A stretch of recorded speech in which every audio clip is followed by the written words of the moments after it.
Shweta? Yes, sir. We can see Kamal sir also. Yes, sir. Akhilesh sir.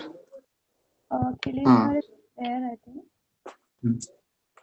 No, I don't see Akhilesh sir. Nisha madam, I can see Nisha madam, but not yet Akhilesh sir. I'm calling AD sir also to join. Okay, sir. एक बार Akhilesh sir को call कर लीजिए. Okay, sir, मैं कर रही हूँ.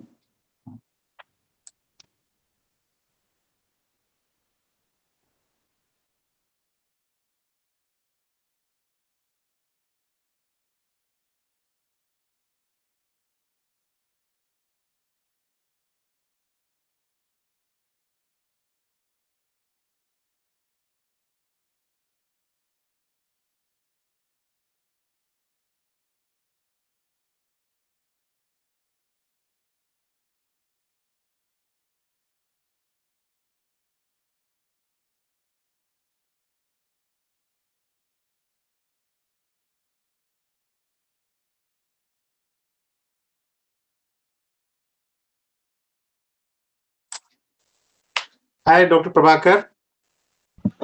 Hi, hello, Dr. Anil Kumar Gupta. How are you? I am good. Good to see you. Good to see you after a long time. How is the weather there? Same here. Yeah, it's cold here. Yeah, and thank you so much for having me in this event. I appreciate it. Yeah, thank you. We are a team, so really good that you could join. Our executive director sir has also joined. Major General Manoj Kumar Bindal Saab. Kamal Kishore sir, honorable member NDMA, has also joined. Yeah, we are waiting for some other inaugural dignitary to join so that we can start. Great. So, what's the total registration you received for this event? Shweta, I think more than 600. Yeah. Wow, wonderful. Yeah. And some other people are also joining. We are live on YouTube also. Yes, I have seen the link. Yeah. So there are some people from various ministries and departments who are joining through direct link. Yeah. Now we can see Dr. Akhilesh Gupta sir. Sir, namaste. Namaskar. Yeah.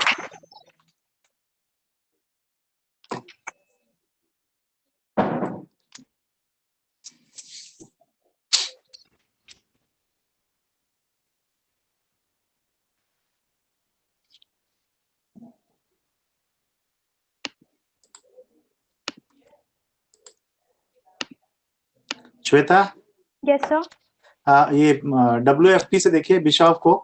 Yes, sir. I have just texted him अभी. हाँ, इनको बोल दीजिए. Fatima is in touch with them. Yeah, sir. I'll do that.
Yes Rabjit साहब. Link आपको mail पे भेजी है और मैं आपके उस पे भेजूं क्या व्हाट्सएप पे? व्हाट्सएप पे भेज दीजिए. मेल पे तो ये सब फ्लायर आया हुआ है, मैंने देखा है. लिंक भी आया है. मैं अभी आपको दोबारा भेज दे रहा हूँ. Just it will take 1 minute, है ना? हाँ, ठीक है.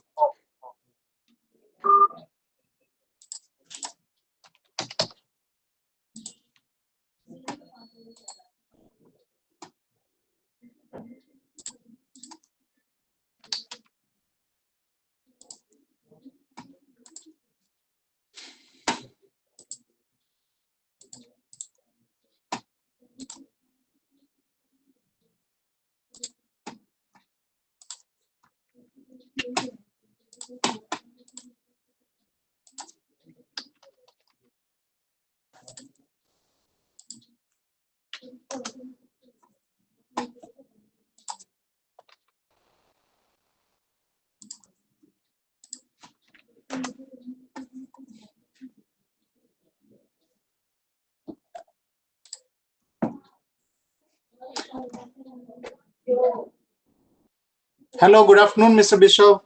Welcome you. Mr. Bishop. Hello, good afternoon. Thank you so much. And Good. how are you? Yeah, I am good. I am good. Thank you. Pratna told that you had some problem in joining, so we're worried. We need. Yeah, So, it got sorted out. So I was always Thank checking you. in advance. So, now managed to get it connected. So a few more minutes, correct? Thank you. Our executive director is here, Major General Manoj Kumar Bindal.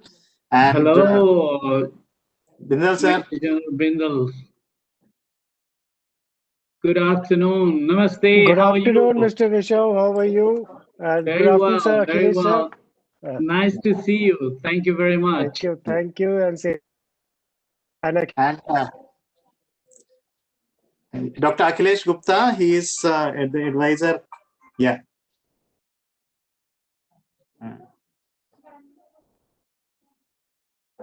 G.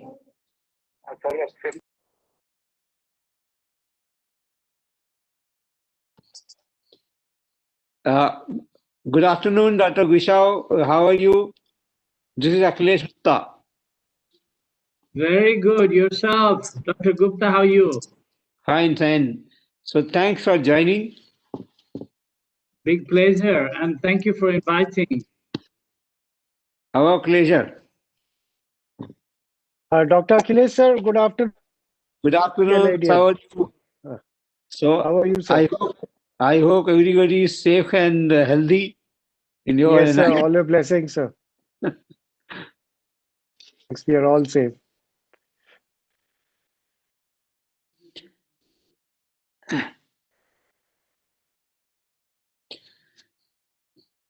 So I think disaster management has done a splendid job.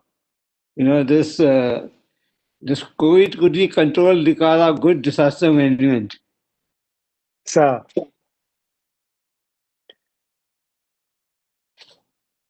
Good afternoon, Kamal, sir. You are muted, sir. Good afternoon. Good afternoon. Good afternoon, sir. Good afternoon. Kamalji, namaste. How are you? I'm very well. How are you, Bishop? Good to see you. Very good. Very good to see you. Yeah. Thank you. Nice painting behind. Yes, Ganesh. Ganesh-ji. Yes.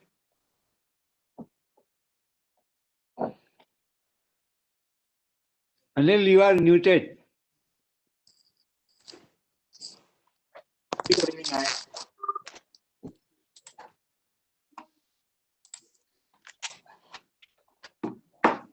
Yes, sir. Actually, one or two panelists, they are getting some problems, so I'm just trying to help them. Mr. Sarabjit is also joining. And Shweta, has Dr. Henry joined?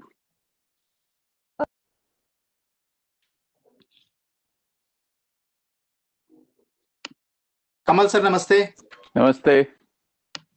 Shweta? Yes, sir. Yes, sir. Has Henry joined, Dr. Henry? No, sir. Dr. Henry. Just check. Just check in case he joined in the attendees. Then you have to make him the panelist. Yes, sir. Yes, sir. I'm checking that. I have asked Mr. Sarabjit also to join in attendees, and then you can make him panelist because he was getting some problem.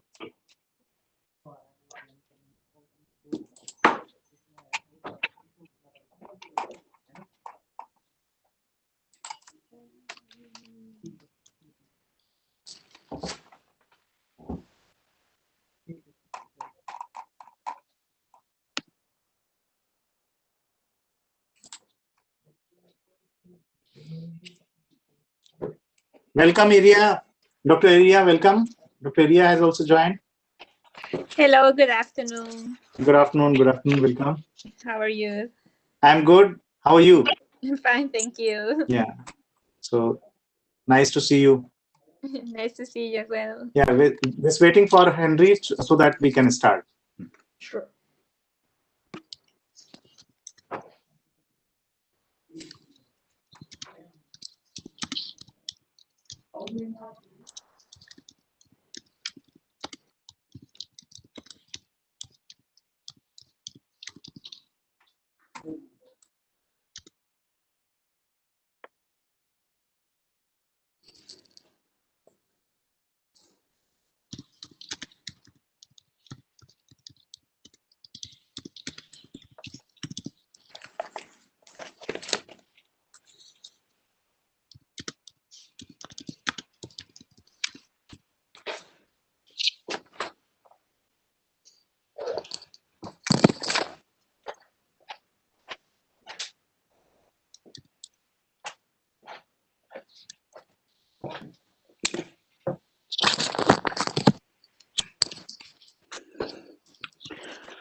Kamal sir, should we start now?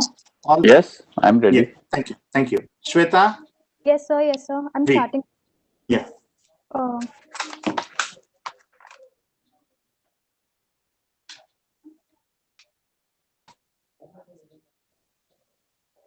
A very warm good afternoon to everyone. I'm Shweta Bhardwaj and I work as a research fellow under CAPTIS project at NIDM. I welcome you all to this webinar on sustainable future and climate change, insights from Adaptation Gap Report 2020, organized jointly by UNEP, United Nations Escape, World Food Programme, GAG, UNICEF, IWMI, IUCN-CEM and Department of Science and Technology, Government of India. In the backdrop of very recent Adaptation Gap Report by UNEP and the lessons taught by the recent pandemic, COVID-19, this webinar aims to facilitate all-inclusive viewpoints, discussions, and dialogues on the current actions and challenges related to the global adaptation planning and to climate change and DRR. I to welcome our inaugural guest to this program. And today we are honored to have with us distinguished speakers, luminaries, international experts from the field. Taking this forward, I now request Professor Gupta to give his welcome remarks for this gathering. So, Thank you, Shweta. And on behalf of the National Institute of Disaster Management and the international and national partners in organizing this strategic webinar to discuss the insights from the Adaptation Gap Report 2020 towards the sustainable future and climate change related challenges. I welcome you all to this important forum. We feel honored to have the luminaries and dignitaries as the learned speakers of the day, and also a range of experts and stakeholders in the audience. Today's the program comes in the line of the ongoing project with the projects with NIDM under the Center of Excellence on Climate Resilience, as NIDM since its beginning has considered climate change and related disaster management issues as one of its forefront dimension of its activities. Coming back to the reference of the Department of Ocean Development project on greenhouse gas effect modeling, where in fact we started with the ecosystem health impact assessment model, and then evolving to the carrying capacity based planning process. So over a period of 25 years, a number of paradigms have passed in the way, and now we are again in this kind of a global discourse of looking afresh, because this coronavirus pandemic of 10 months have brought even the health issues and other issues of business continuity challenges in the wake of climate change, food security and nutritional security issues, looking at the water governance, and then urban resilience kind of things. As NIDM and NDMA both have been promoting the climate resilience development as the implicit part of the disaster risk governance and disaster risk management issues, as most of the national guidelines on disasters prepared by NDMA. The climate proofing has been one of the important recommendations, also prescribed in the form of action plans. And we have also been looking into the synergy between climate change adaptation and disaster risk management. NIDM has been implementing with partners, international and national, a number of projects supported by international funding agencies like CDKN, Rockefeller Foundation, UNDP, UNEP. We implemented a major project supported by the government of Germany on environmental knowledge for disaster risk management. Currently, under the National Action Plan on Climate Change, under the National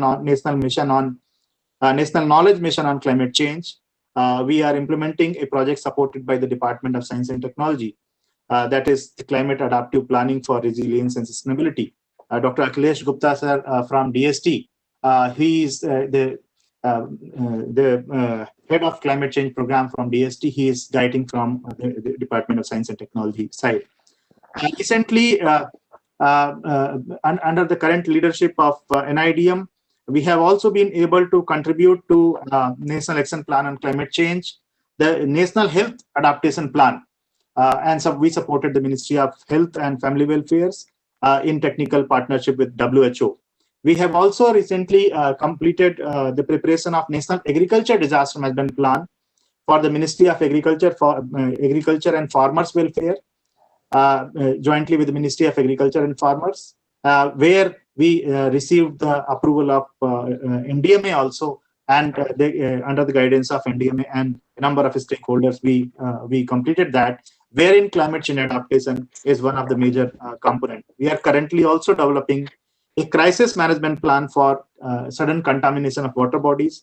Besides that, now we are starting the preparation of National Environment, Forest and Climate Change Disaster Management Plan for the Ministry of Environment, Forest and Climate Change. So that is going to be a kind of umbrella program where a lot of interlinkages would be possible. Beside this, in today's panelists, we have Dr. Babakar from IGS Japan, who is also one of the team members in a book series with the Springer Nature on disaster resilience and green growth. So we are trying to promote this the academic research also on the issues of convergence between disaster risk management and climate change adaptation. Beside this, most of the academic and research programs of NIDM have included the agriculture and food security related issues, urban related issues. Currently, we are also into some kind of research case studies jointly with our national and international partners on life cycle assessment, looking at life cycle assessment. Also, the infrastructure resilience, which is like CDRI, which is nationally being, and the global center in the form of CDRI being steered by Shri Kamal Kishore sir from NDMA. So today's panel is really a great panel, and we have a range of speakers in the two technical sessions following this inaugural session. And we hope that the kind of reflections that we will have today will be of great practical insights. And we are very fortunate that we have Dr. Henry from UNEP.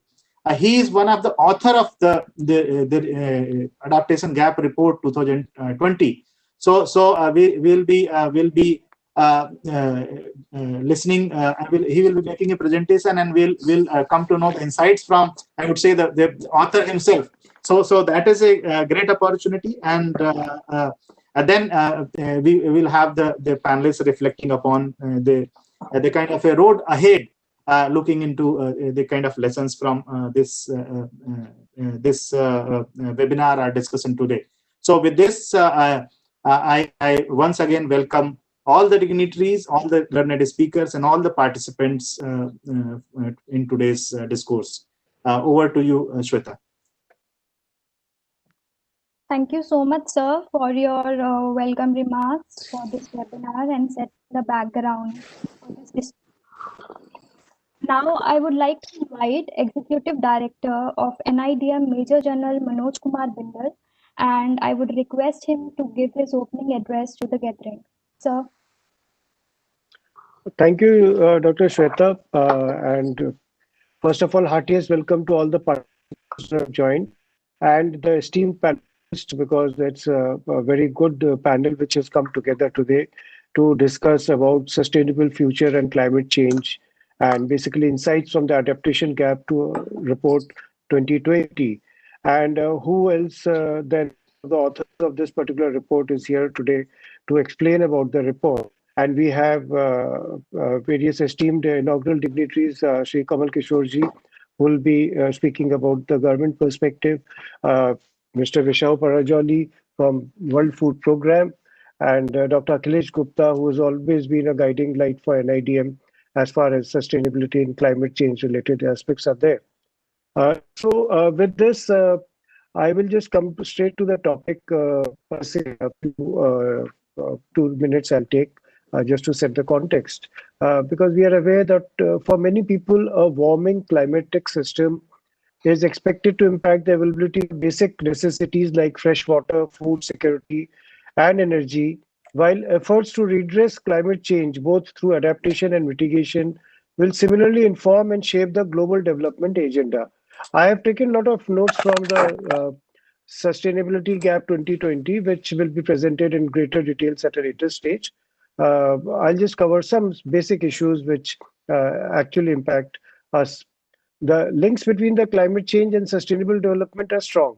Poor and developing countries, particularly least developed countries, will be among those most adversely affected and at least able to cope with the anticipated shocks to their social, economic, and natural systems. So the international political response to climate change began at the Rio Earth Summit in 1992, where the Rio Convention included the adoption of the UN Framework on Climate Change, UNFCCC. So this convention set out a framework for action aimed at stabilizing atmospheric concentrations of greenhouse gases to avoid dangerous anthropogenic interference with the climate system. And in the 2030 Agenda for Sustainable Development, member states expressed their commitment to protect the planet from degradation and take urgent action on climate change. The agenda also identified in its paragraph 14 that climate change is one of the greatest challenges of our time, and it has cast worries about its adverse impacts, undermining the ability of all countries to achieve sustainable development. Sustainable Development Goals 13 also aims to take urgent action to combat climate change and its impact, while acknowledging that the United Nations Framework Convention on Climate Change is the primary international intergovernmental forum for negotiating the global response to climate change. So the key environmental challenges are becoming and have become sharper in the past 2 decades. The 2009 State of the Environment Project report by the Ministry of Environment and Forest clubs the issues under 5 key challenges faced by India, which were as I say now, climate change, food security, water security, energy security, and managing urbanization. climate change is impacting the natural ecosystem and is expected to have substantial adverse effects in India, mainly on agriculture, on which around 58% of the population depends for livelihood.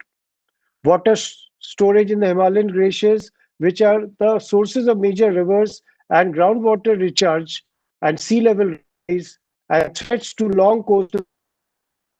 Climate change will also cause increased frequency of extreme events such as storms, floods, and droughts. These in turn will impact India's food and water security problems. India also faces the critical challenge of meeting its rapidly growing energy demands. Urbanization is proceeding very rapidly, creating new issues of affordable housing, access to safe water and sanitation, solid waste disposal, transport, and air quality. Prices, incentives, regulations, and taxes could be designed to help respond to these areas. Recently, the United Nations Environment Programme UNEP Adaptation Gap Report 2020, it estimated the annual cost of adaptation to the effects of climate change for developing countries to at least quadruple by 2050. So as temperatures rise and climate change impacts intensify, it says that nations must urgently step up action to adapt to the new climate reality or face serious costs, damages, and losses, uh, as per the report. Reducing communities, and communities' Ye- vulnerability to climate change by increasing their ability to absorb impacts is a key pillar of the uh, Paris Agreement of the climate change. And while nations have advanced in planning, huge gaps remain in finance for developing countries and bringing adaptation projects to the stage where they bring real protection against climate impacts such as droughts, floods, and sea level rise. So, even though the adaptation is growing, but funding and follow up is lagging. In addition to that, nature based solutions for adaptation can make a huge contribution. The report places a special focus on nature-based solutions as low-cost options that reduce climate risks, restore and protect biodiversity, and bring benefits for communities and economies. So, an analysis of the four major climate and development funds, that is the Global Environmental Facility, the Green Climate Fund, the Adaptation Fund, the International Climate Initiative, suggested that support for green initiative with some elements of nature-based solutions over the last 2 decades have been there. So there is a need to step up the action so that achieving the 2% target of the Paris Agreement uh, be achieved at a faster time frame. Global adaptation for climate change has already taken place in three-quarters of all the countries which have adopted at least one climate change adaptation planning instruments. And most of the countries are working on national adaptation plans, in which NIDM is also working on a project for this. Some of the Indian initiatives to fight change are we have shifted from Bharat Stage 4, BS4 to Bharat Stage 6 emission norms from 1st April 2020, uh, which were earlier to be adopted by 2024. Then we have the National Clean Air Program, NCAP, which was launched in 2019. It's a 5-year action plan with a tentative target of 20% to 30% reduction in emissions of PM10 and PM2.5 by 2024, with 2017 as the base year. Also, under the Ujjwala scheme, over 360 million LED bulbs were distributed free of cost, which has led to the energy saving of about 47 billion units of electricity per year, and consequently reduction of 38 million tons of CO2 per year. Then we have the Jawaharlal Nehru National Solar Mission, which was launched in 2009 with of achieving grid parity by 2022 and with coal-based thermal power by 2030. Then we had the National Action Plan on Climate Change launched in 2008, which aimed at creating awareness among the representatives of the public, different agencies of the government, scientists, industry, and the communities on the threat posed by climate change and the steps to counter it. So in conclusion, all nations must pursue the efforts UNEP's Emission Gap Report 2020, which calls for a green pandemic recovery and updated nationally determined contributions that include new net zero commitments. However, the world must also plan for, finance, and implement climate change adaptation to support those nations least responsible for climate change but most at risk. With these opening remarks, I will finish my talk. And I'm keen to hear to all the panelists, esteemed panelists who will be coming after me to throw light on this important subject. Thank you so much. Over to you, Shweta. Thank you, sir, for setting the context of this discourse and highlighting issues pertaining to climate change, disaster risk reduction, and sustainable development, and also indicating some of the key strategies to reduce these challenges and issues. Thank you for sharing your views. Now, I would like to invite Dr. Akhilesh Gupta for his inaugural remarks. Dr. Gupta is the advisor and head Splice and Climate Change Program, DST. Dr. Gupta has been the advisor to Union Minister for Science and Technology and Earth Sciences and Secretary to University Grants Commission.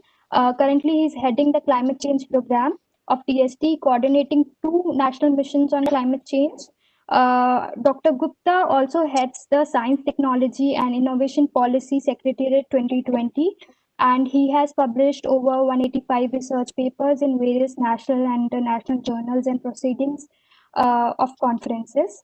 Dr. Gupta, kindly inaugural remarks for this webinar. Thank you, Dr. Shweta. Shri Kamal Kishore ji, Member, National Disaster Management Authority, Mr. Gushau, the Representative and Country Director of World Food Program India, Major General Manoj Kumar Gindal, the ED of NIDM, Professor Anil Gupta, the Project Director, NIDM, distinguished participant, ladies and gentlemen, very good afternoon and very good morning to people joining from the other part of the world. I would focus on the some of the area which since Sagindar has already given the background of this discussion, so I would avoid repeating those things. The year 2020 has been the year of COVID-19. There is no doubt about it. But this has also been an year of science. Science brought solution not only to the COVID, but also to the other social issues and social problems like health, water, agriculture, environment, energy, and so on. So COVID, in fact, had been a big contributing factor which influenced the societal system across the world, and it does not impacted one country but entire world. And therefore, this contribution, in fact, even to the environment, it has contributed, considerably. There is so much of similarity between climate change and COVID. Both are caused by humans, and both are actually caused by the rich and impacted on poor. Both are a common thread towards science for solution. The only thing which is different in COVID and climate change that, climate change encourages cooling and the COVID recommends social distancing. So, of course, both have different scale of impact. But as I said, the common thread is that science can bring solution to both of them. It's such a interesting paradox I want to mention, that it is the technology-led industrialization that created climate change. And it is going to be the science and technology-led mitigation and coping mechanism that will address the climate change to its mitigation. And therefore, I believe that we must find roots of solution of climate change in the science. This world cannot be sustainable if the resources are not equitably and inclusively distributed. And this is the crux of the issue of the climate change. And the climate change has caused inequality, not in terms of access, but also use of the resources, and also its distribution. Especially the energy generation and use has been the key issue, and the industrialization has impacted this in a big way. Now the kind of emission that we have reached to is reaching nearly an unsustainable level. The COP21, where the signing of Paris Agreement took place, has agreed to contain the temperature rise by end of the century, going not beyond 2 degrees centigrade. But the kind of the assessment that has been done by the UNFCCC suggesting that already we are on a path where the temperature is likely to rise beyond 3 degrees centigrade. Now, that being the case, so let's analyze what to be done and who should do it. So, while many countries have in fact put their action, the mitigation efforts, including the developing countries, and India is quite, I would say, is leading such efforts, as Major General Gwindal mentioned, that we did very well in the mitigation. Our mitigation effort, especially the solar energy mix that we created in recent past, has been very phenomenal. And we already exceeded the target that we had, projected as part of the nationally determined contribution. And we have created a new target for achieving those mitigations through the renewable energy action. Even our the other in fact action, for example, besides solar energy, even wind energy has done tremendously well. And therefore, this is a very right direction where India is going, and we need to do more and more mitigation. In fact, in terms of adaptation also, in fact, India has been a leader right from the ancient age, where we have been practicing the sustainable way of life and equitable consumption of the resources. If you, in fact, the recent the climate tracker, if you see that of UNEP suggests that India's mitigation action is well within the NDC's commitment, and it is not exceeding the projected 2 degrees centigrade rise contribution.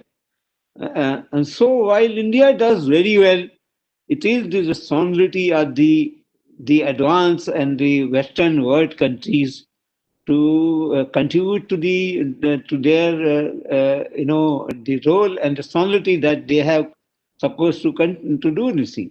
And I think Major General Gindal already mentioned that point, that as a part of the agreement of COP21, there is so much expectation from the not only non-annexed countries but also the other country like US and other, is to continue to the fund flow for the technology development and technology transfer, which has not come done to the satisfactory level.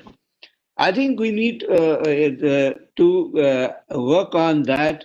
The report that, in fact, I read this report of UNSC, the UNEP, and on the Adaptation Gap Report, and this is very well written. I must compliment the author for doing a great job. I think this is reflecting so much of action that is needed for achieving better adaptation, and I think that work has been very commendable. So far as India is concerned, we are doing very well in the area of climate adaptation also. In fact, out of the 8 national missions that we had launched, 3 of them are working on adaptation, water, agriculture, and Himalayan ecosystem. 2 more missions are going to be launched shortly. That is, one is the human health and also coastal vulnerability. And therefore, and a large number of initiatives that have been taken as a part of the mission, since we in DST also implement these 2 missions out of these. We know that how much work has been done. I think I would not take much time. I would say that there is an impact of COVID on the overall fund resources available for climate adaptation and mitigation. But I think so far as India is concerned, we haven't seen much impact in this area. But definitely, in fact, COVID has brought certain plus point also. For example, air pollution level had decreased to a great extent. Also, because of the less travel and other things, I think there may be some reduction in the emission as well. Few things that needed, and definitely NDMA and other agencies are in fact seized of this issue very well, that we need to focus on the disaster mitigation, because the extreme events are increasing, have increased, and will increase in future, and their severity also going to increase, and therefore we need a better forecasting system, better warning system. Maybe multi-hazard warning system need to be adopted, where you go end to end, forecasting and warning system. Also, we need more focus on awareness and sensitization. Capacity building is one area we need to focus in a big way, because this is the area where perhaps India needs more focus in the for India to become more to gain strength in this area, and institutional linkages and cooperation and international cooperation are very relevant, and that can build more capacity in this area. So I think I would stop here and say that a lot has been done, but a lot needs to be done by everybody. And India is no exception. We have done well, but we should not become complacent of this, and we must do more and more. Thank you very much. तो बोला कि वहाँ पे net बहुत कल का है ना?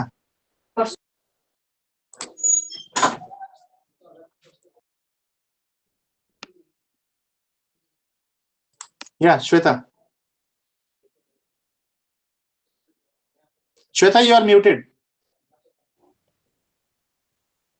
Thank you, Dr. Gupta, for sharing your thoughtful remarks and beautifully highlighting how science can bring solution to lot of problems that world is facing today, and also highlighting the future course of action that India needs to take to address the climate risk as well as the associated disaster risk. Thank you so much, sir. Now I would like to request Shri Kamal Kishore sir for his inaugural remark. Shri Kamal Kishore sir has worked on DRR and recovery issues for 22 years at local, national, regional, and global levels. Prior to joining NDMA, he worked with United Nations Development Program for nearly 13 years in New Delhi, Geneva, and New York. He has supported post-disaster recovery through strategic advice, need assessment, program development, and coordination after major disasters across different countries. And Sri Kamal Kishore sir is member of National Disaster Management Authority, NDMA, Government of India. Sir, kindly share your inaugural remarks for the program. Thank you very much, Shweta. I think the executive director and Dr. Akhilesh has already spoken a lot, so and covered a lot of ground and gave us very useful insights from an NIDM perspective, from the Department of Science and Technology perspective. So I will be very brief. So I read through the executive summary of the Adaptation Gap Report. So what I'm going to do is I'm going to highlight not everything, but the three big and most concerning findings with regards to adaptation gap. And then I will propose three things that we need to do to address this overall. By no means is this an exhaustive list of things that need to be done, but I just want to highlight some key things. Now, the first thing which is really, really concerning, although the first finding of the report starts on an optimistic note that adaptation is more mainstream now than it was 5 or 10 years ago. But the first thing which is most concerning is that it says that when you do an analysis of adaptation planning in the countries, you can't reach any conclusion because there are not common definitions, there are not common targets, there is not common understanding.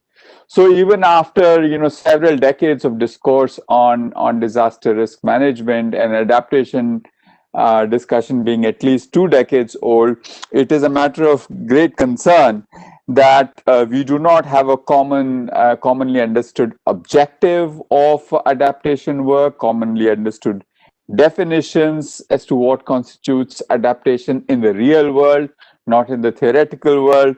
So I think that is really a big concern, and we really need to sort of address that. The second concern is that the report highlights that although the financing has increased, the financing gap continues to not just remain, but actually widen. We need more and more money, and we have less money. So the gap in financing is increasing.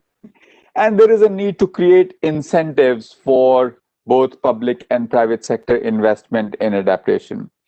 And the third thing that it says, which is again big concern, is that although there's a lot of adaptation projects happening, I think the report presents a very interesting analysis of the types of adaptation projects that have developed over the last several years.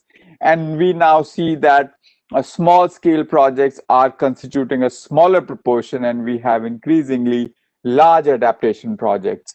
But in spite of all of that, there isn't really evidence that we are actually achieving disaster risk reduction or climate risk reduction on the ground. So three big concerns: no common understanding of objectives, widening adaptation financing gap, and little evidence that we are achieving impact in terms of climate risk reduction. Now, of course, it will, I look forward to a detailed presentation of from the UNEP colleague of the report itself, and I'm sure it will throw light on what needs to be done. But there are three things I would suggest.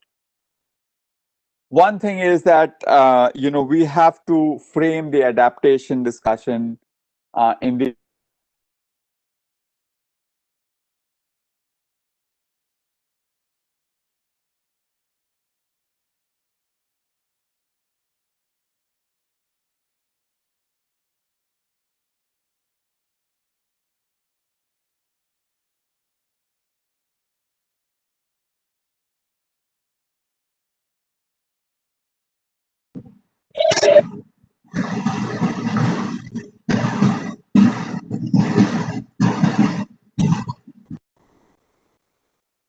Risk reduction and climate change adaptation at the state level, integration in the form of how the state disaster management plans, state climate action plans actually integrate. And the third is the discussion on finance itself. I think we have to show a little bit more imagination there rather than just, talk about the financing gap.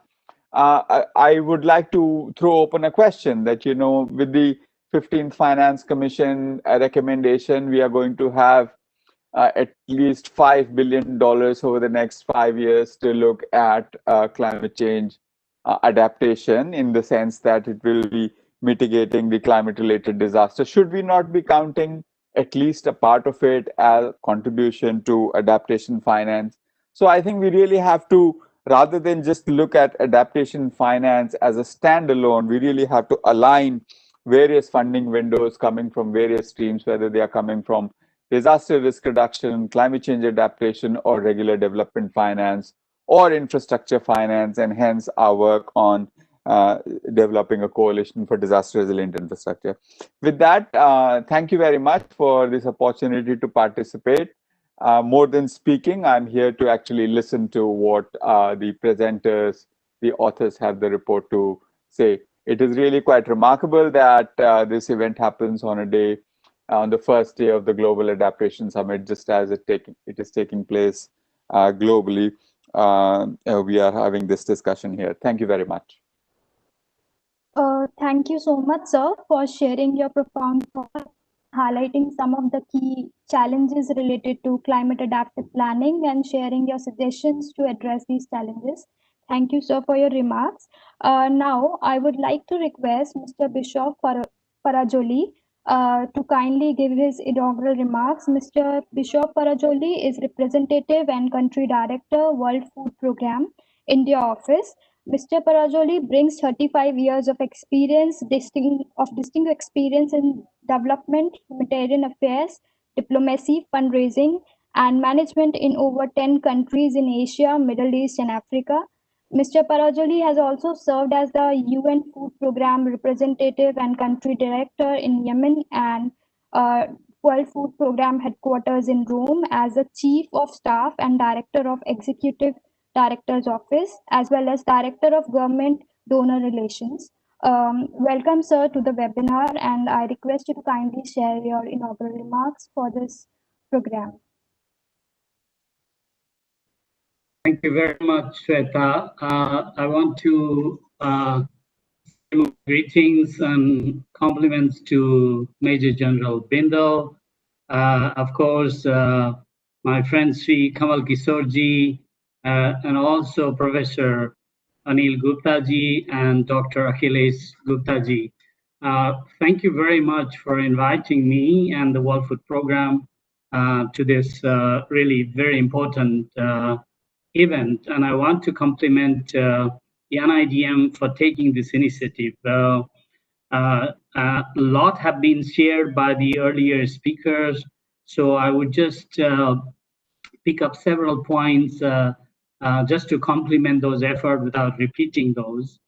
The first point is, given climate change is really can be devastating, and there is even a saying that it could be even much worse than the COVID pandemic.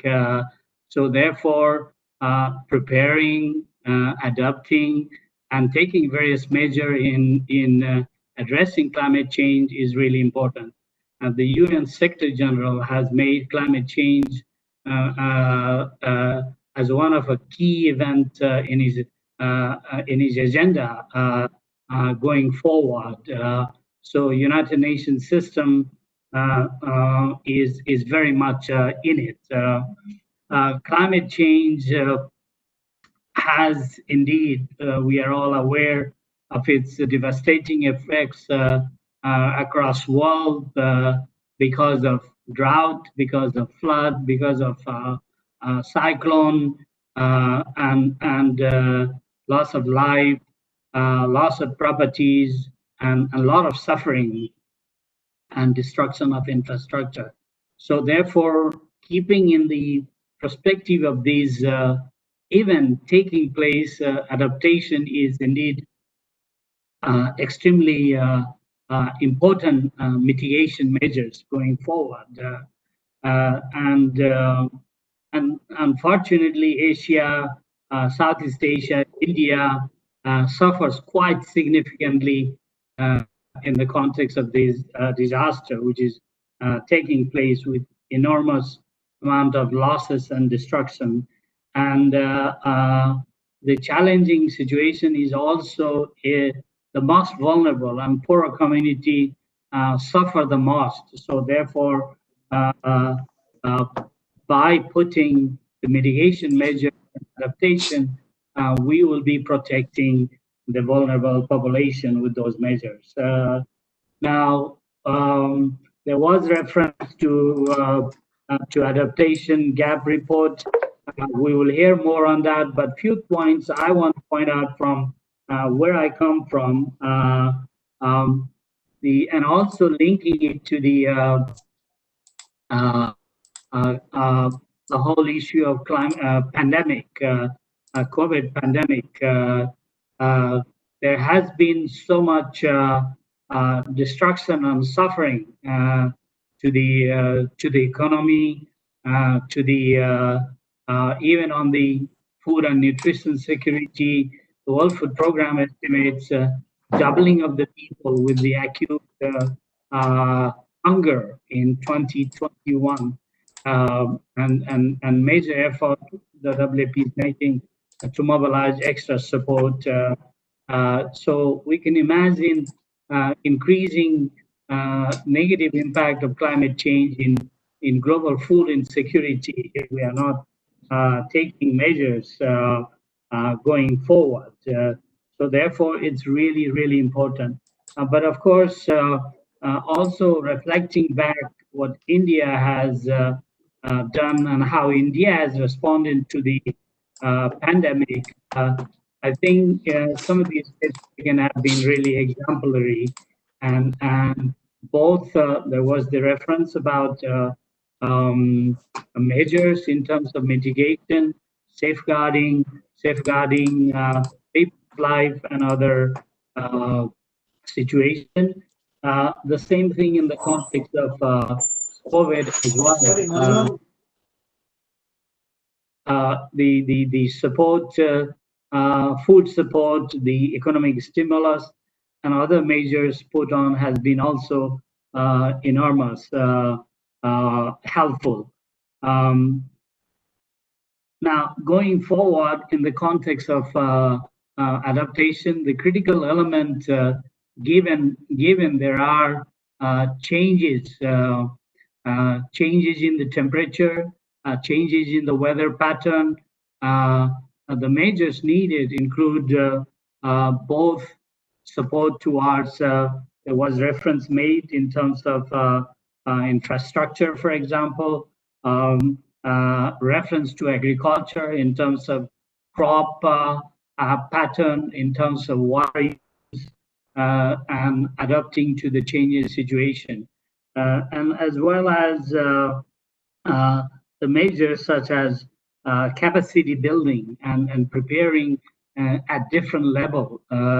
And most importantly, in reference to the international support on adaptation, the measures from international community as a part of the Paris Agreement, that element of commitment going forward. I know 2020 COVID has resulted in a huge economic hardship for many countries, but keeping that promise going forward will be really important. And in the context of India's experience and great example, I see an opportunity to take these messages and learning regionally as well as globally, so that many other countries can also learn from the measures India has taken in adaptation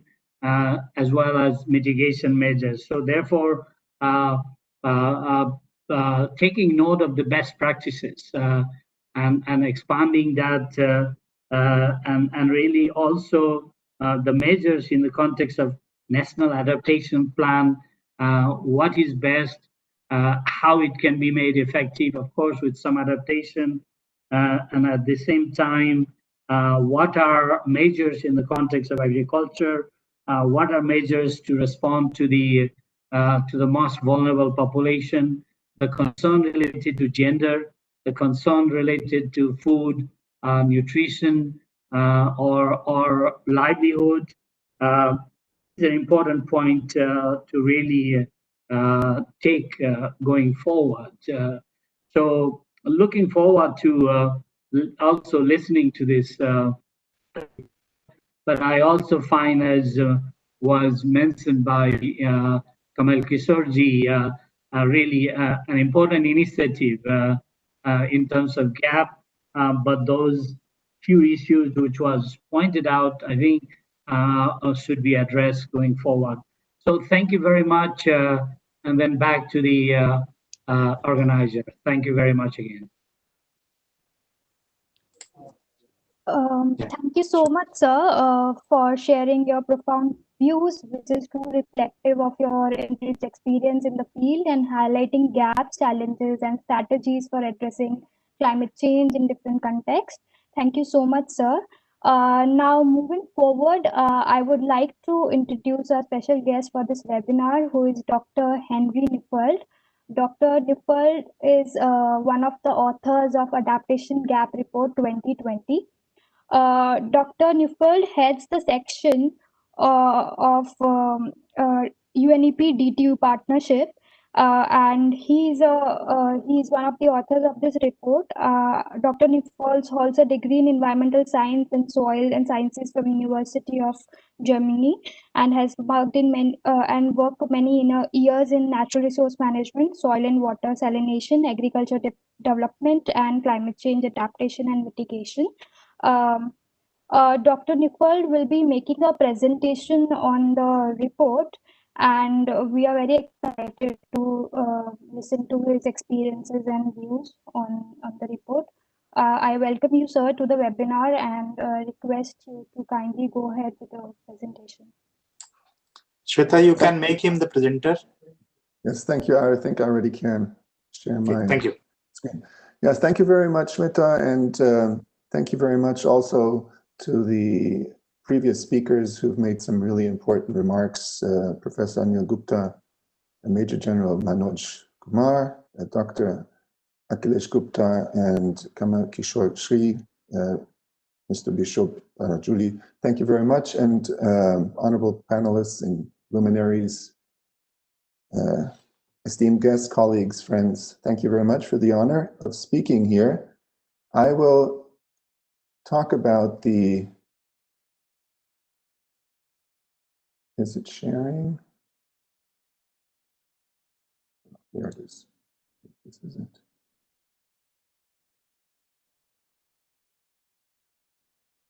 Can you now see this, the screen? Yes, yes, yes. Okay, good. Thank you. So I will speak about the Adaptation Gap Report 2020. This is a preliminary assessment.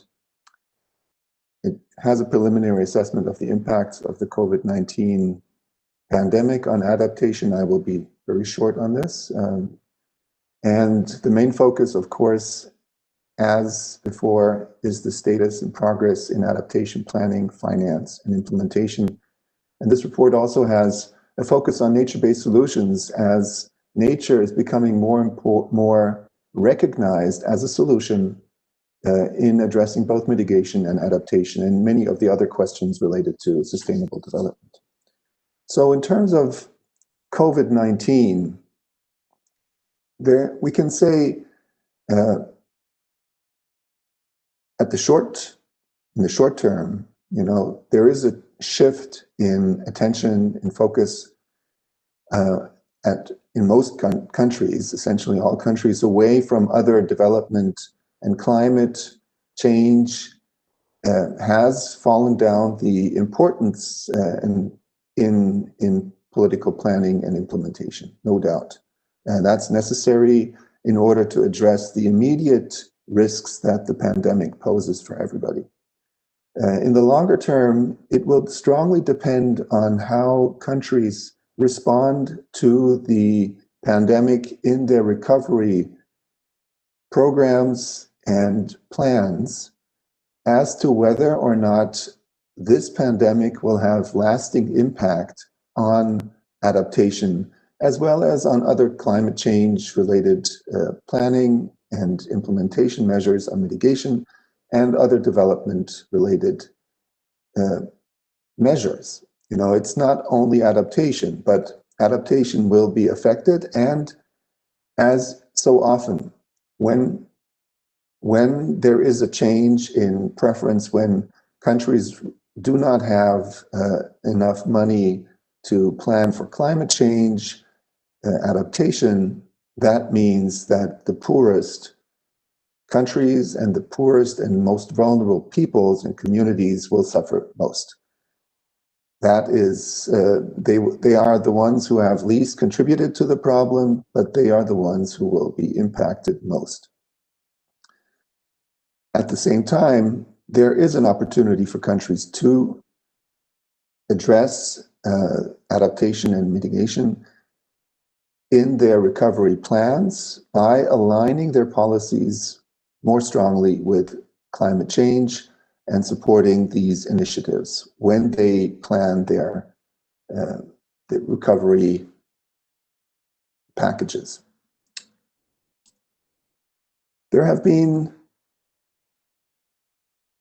Previously, there have been 4 adaptation gap reports. Before this one, we started in 2014 in Lima.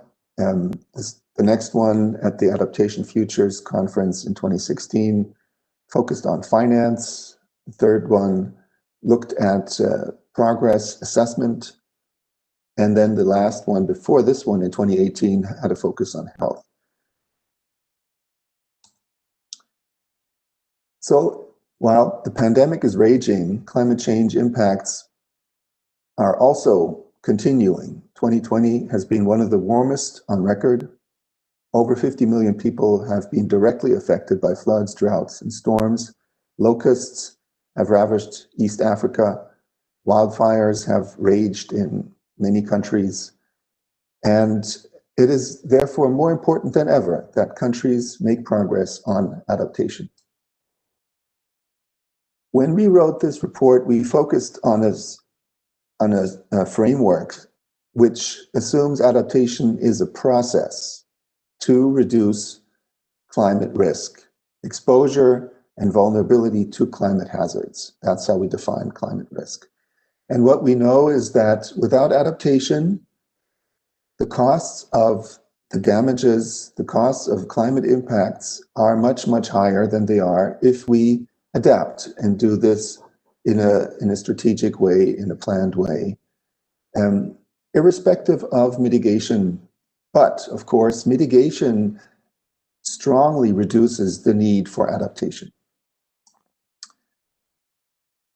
More mitigation limits adaptation needs and climate damages and losses considerably. So, you know, there are vulnerable ecosystems that will essentially be absent from our world in a +2 degree centigrade world. You know, if we reach 2 degrees or more, warm water corals will be virtually inexistent. The economic damages will be lower at 1.5 degrees compared to a 2 degree pre-industrial temperature rise at the end of this century. Global growth depression, annual global growth depression, will be half, roughly half, if we achieve 2 degrees compared to a 3 degree trajectory, which is where we are heading currently, under the assumption that all the NDCs will be implemented. And as I've mentioned before, damages and costs are expected to be much higher in developing countries, particularly in Africa and Asia, irrespective of the the adaptation and the measures taken. So this assumes, this is based on integrated assessment models that estimate damage functions, and under these considerations, there are large regional differences.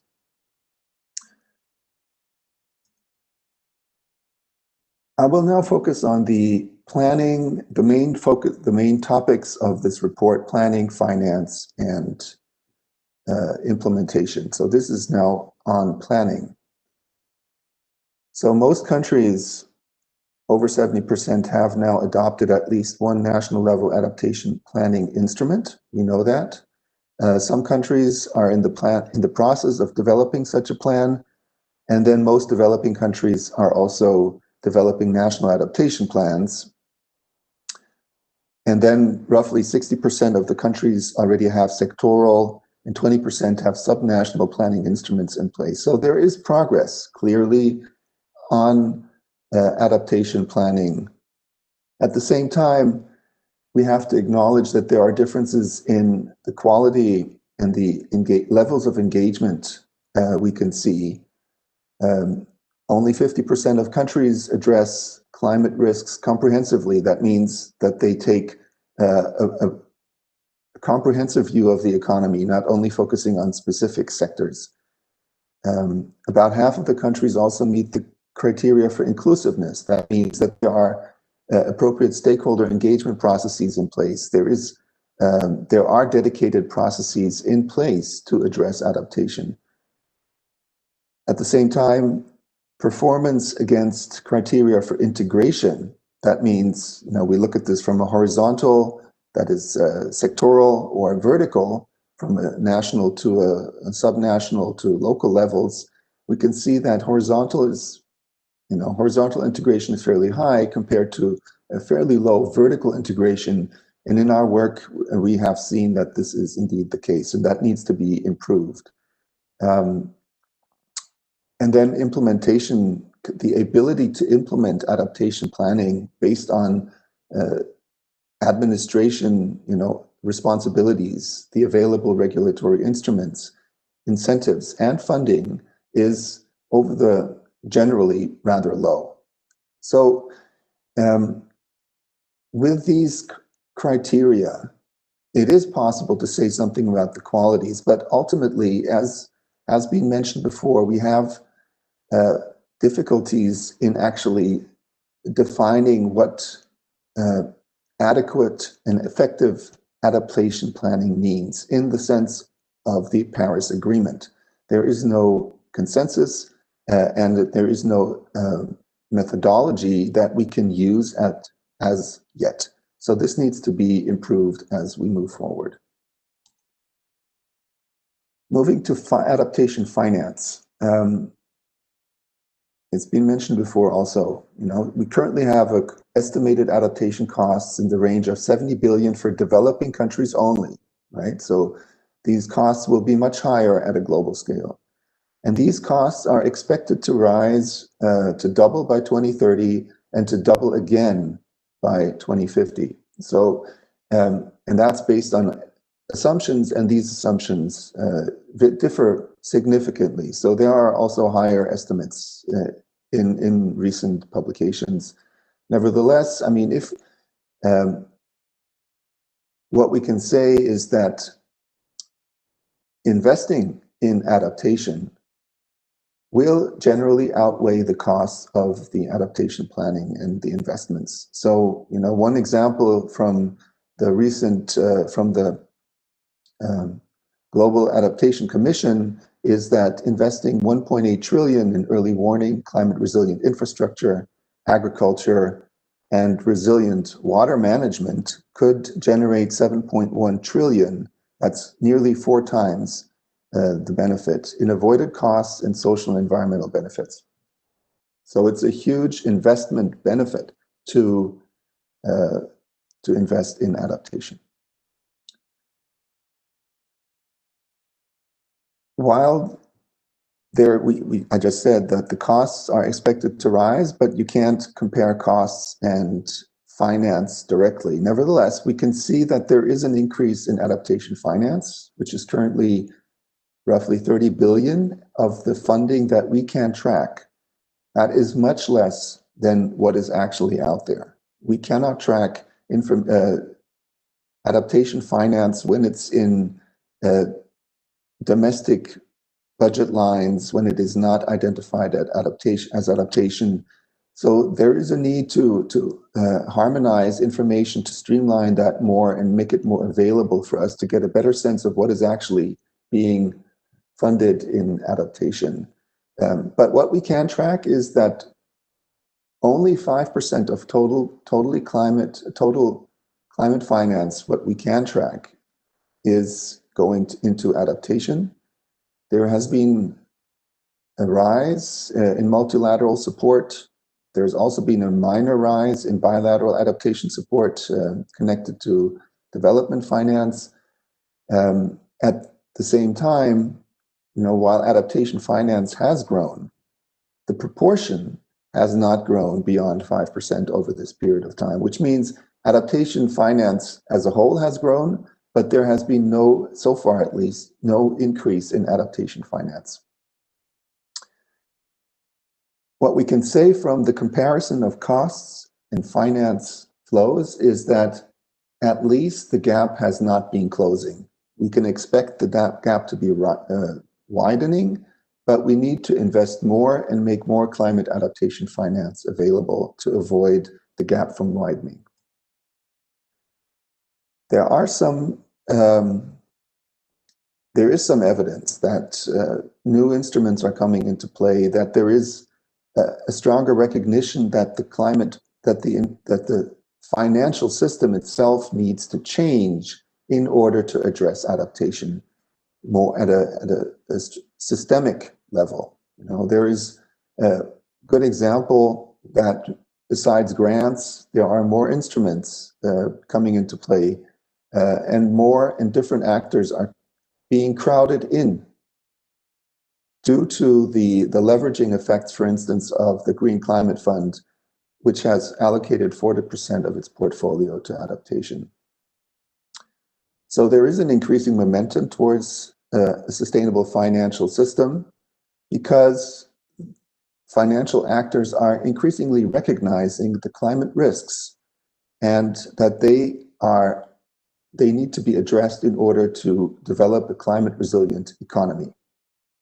So there are new tools that are being developed and used in this context. And I can only recommend that you take a closer look at the finance chapter to get a better sense of what's going on here. The third topic, implementation of adaptation, is also growing worldwide.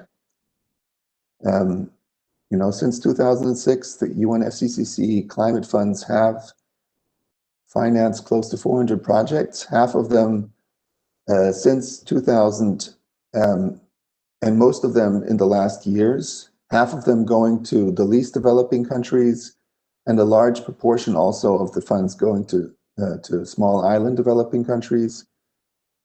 Projects are getting bigger, and that means that they address adaptation more comprehensively, and also that there is a stronger potential for being more transformative. Focus in these projects is on drought, rainfall variability, and because agriculture and water are the sectors that are generally considered to be the most climate vulnerable. At the same time, while we see an increase in investment and implementation, we have limited evidence of actually reducing climate risk. That is partially because many of these initiatives are still in the phase of implementation, and it takes time to reach levels of outcome and to be able to assess the ultimate impacts that initiatives and projects have. Nevertheless, these projects have already reached 20 million people directly and indirectly, and have trained more than 500,000 people on climate resilience measures. So there is progress here, but we need to improve our ability to assess the outcomes of these initiatives.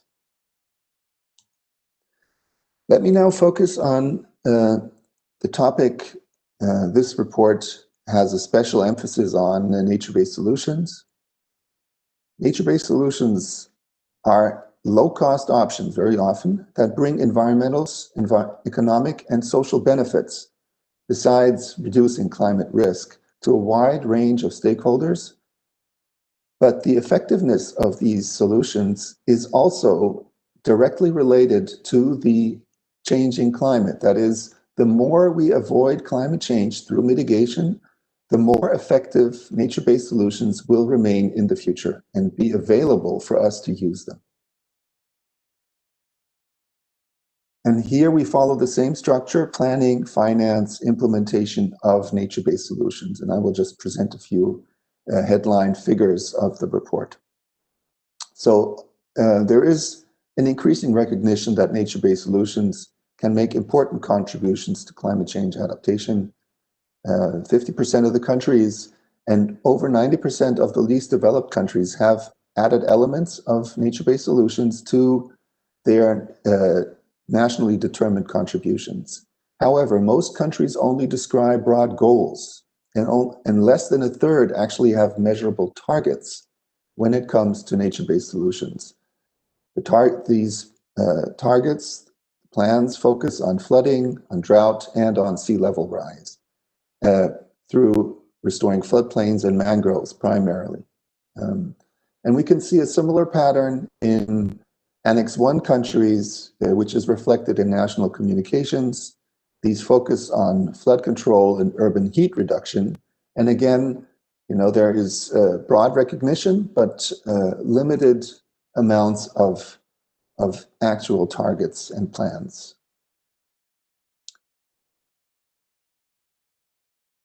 What I'd like to add here is that nature-based solutions need to be considered in a holistic way. We can't look at them from a sectoral perspective only. We need to look at them from in a nexus of different sectors that interact and have effect on each other.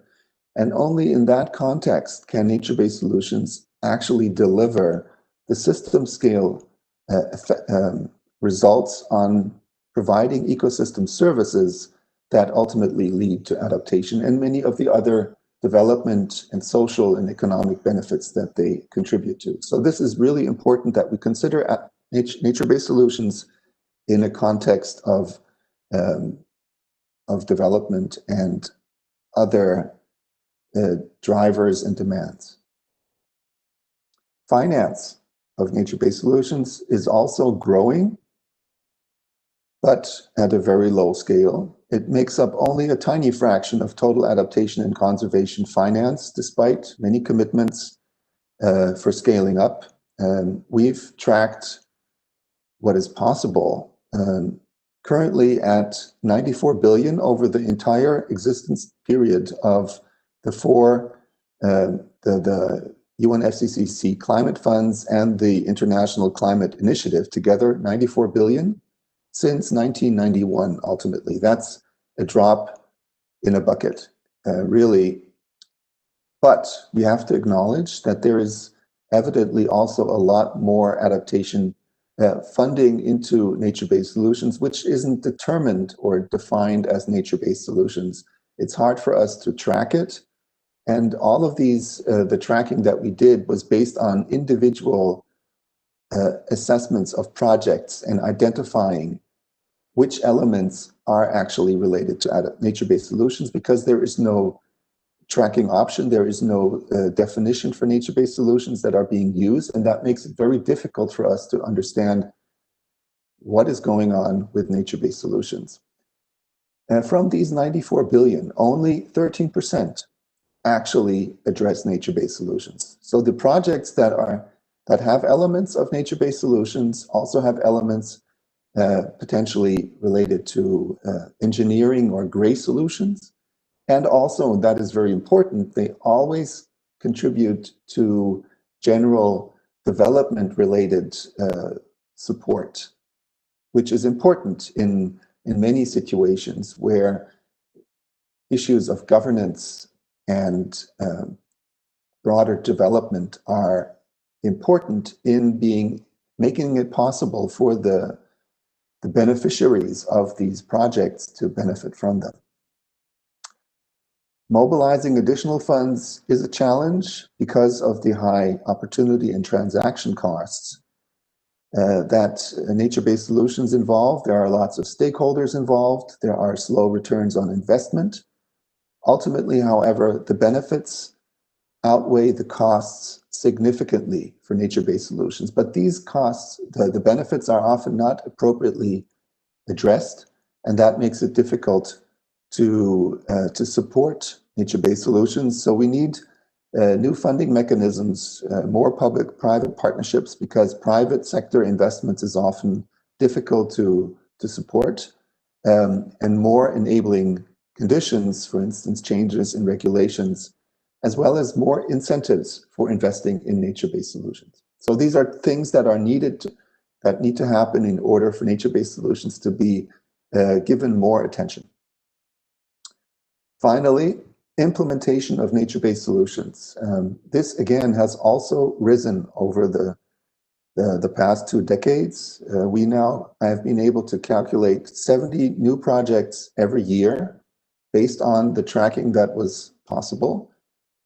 Let me just repeat, there are certainly many more actions, initiatives going on that were not tracked, and particularly in many developed countries, I think, it's often not assessed, it's not possible to track that information. But we can see that there is a steep increase, and my hope is that this will continue. Most projects target coastal flooding and erosion, freshwater flooding, droughts, and wildfires. So these are the key hazards that countries experience when it comes to climate change. Urban nature-based solutions focus primarily on developed countries. Again, coastal and freshwater flooding, and then heat, the urban heat effect are those that are being addressed most in these projects. I've mentioned that nature-based solutions address social, environmental, economic, and governance-related benefits if they are well implemented. Let me repeat that. It is really important that we consider nature-based solutions in a holistic way and acknowledge their benefits compared to engineering solutions, which offer maybe quicker results, but these results and the way that they manage climate hazards decrease over time, whereas it takes time for nature-based solutions to provide the full benefits, but then they grow over time. So in some cases, I think a mix of hybrid solutions, a mix of engineering and green solutions would be useful, and needs to be identified specifically in a context at the local levels.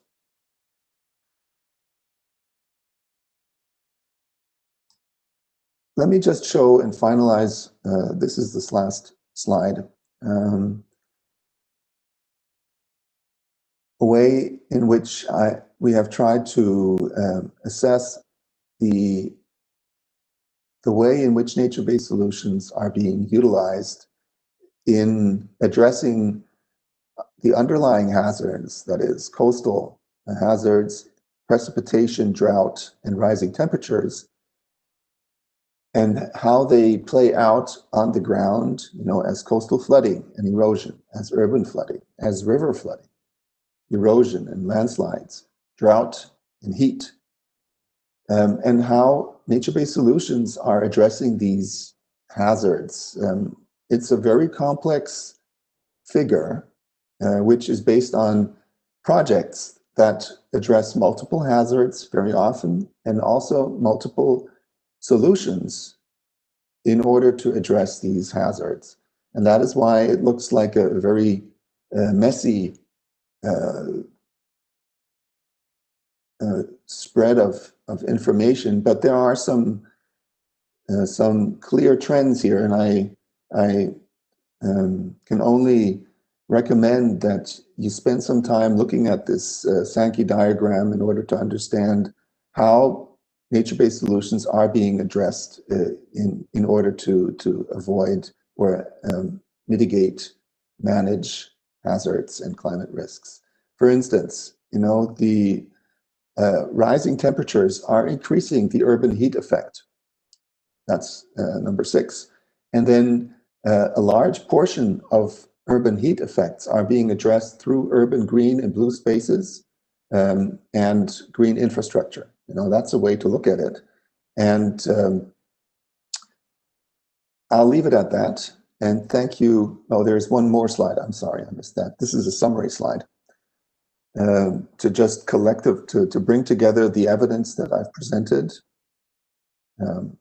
Overall, we have robust evidence that progress has been made on adaptation, on planning, finance, and implementation, but further ambition is needed. And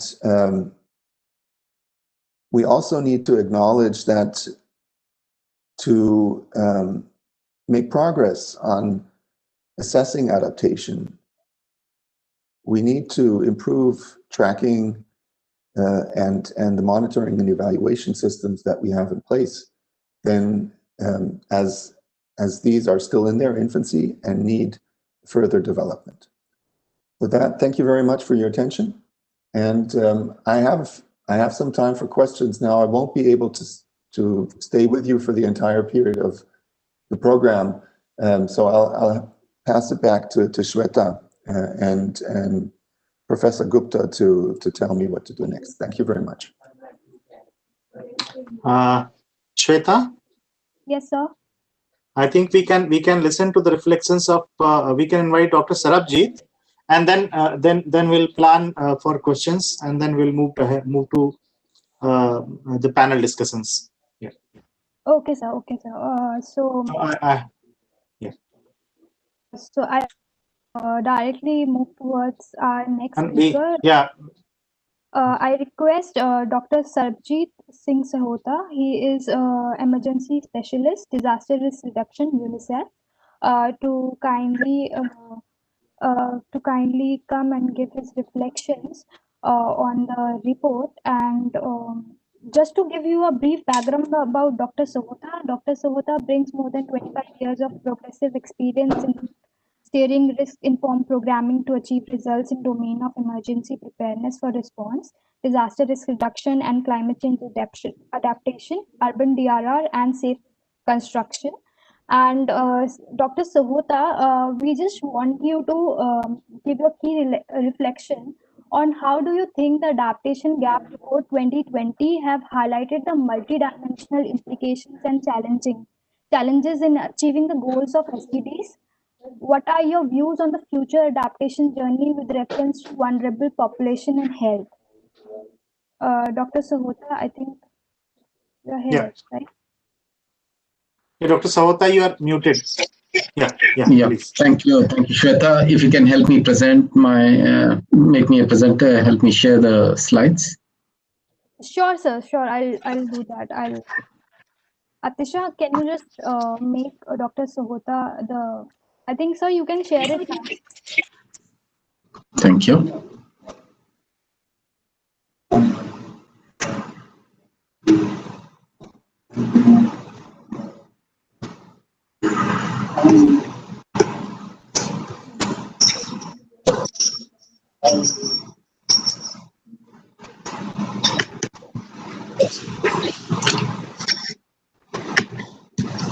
Is my presentation visible now?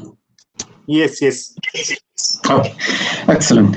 Thank you so much, and congratulations to colleagues at UNEP, NIDM, and all my colleagues from NDMA, DST, and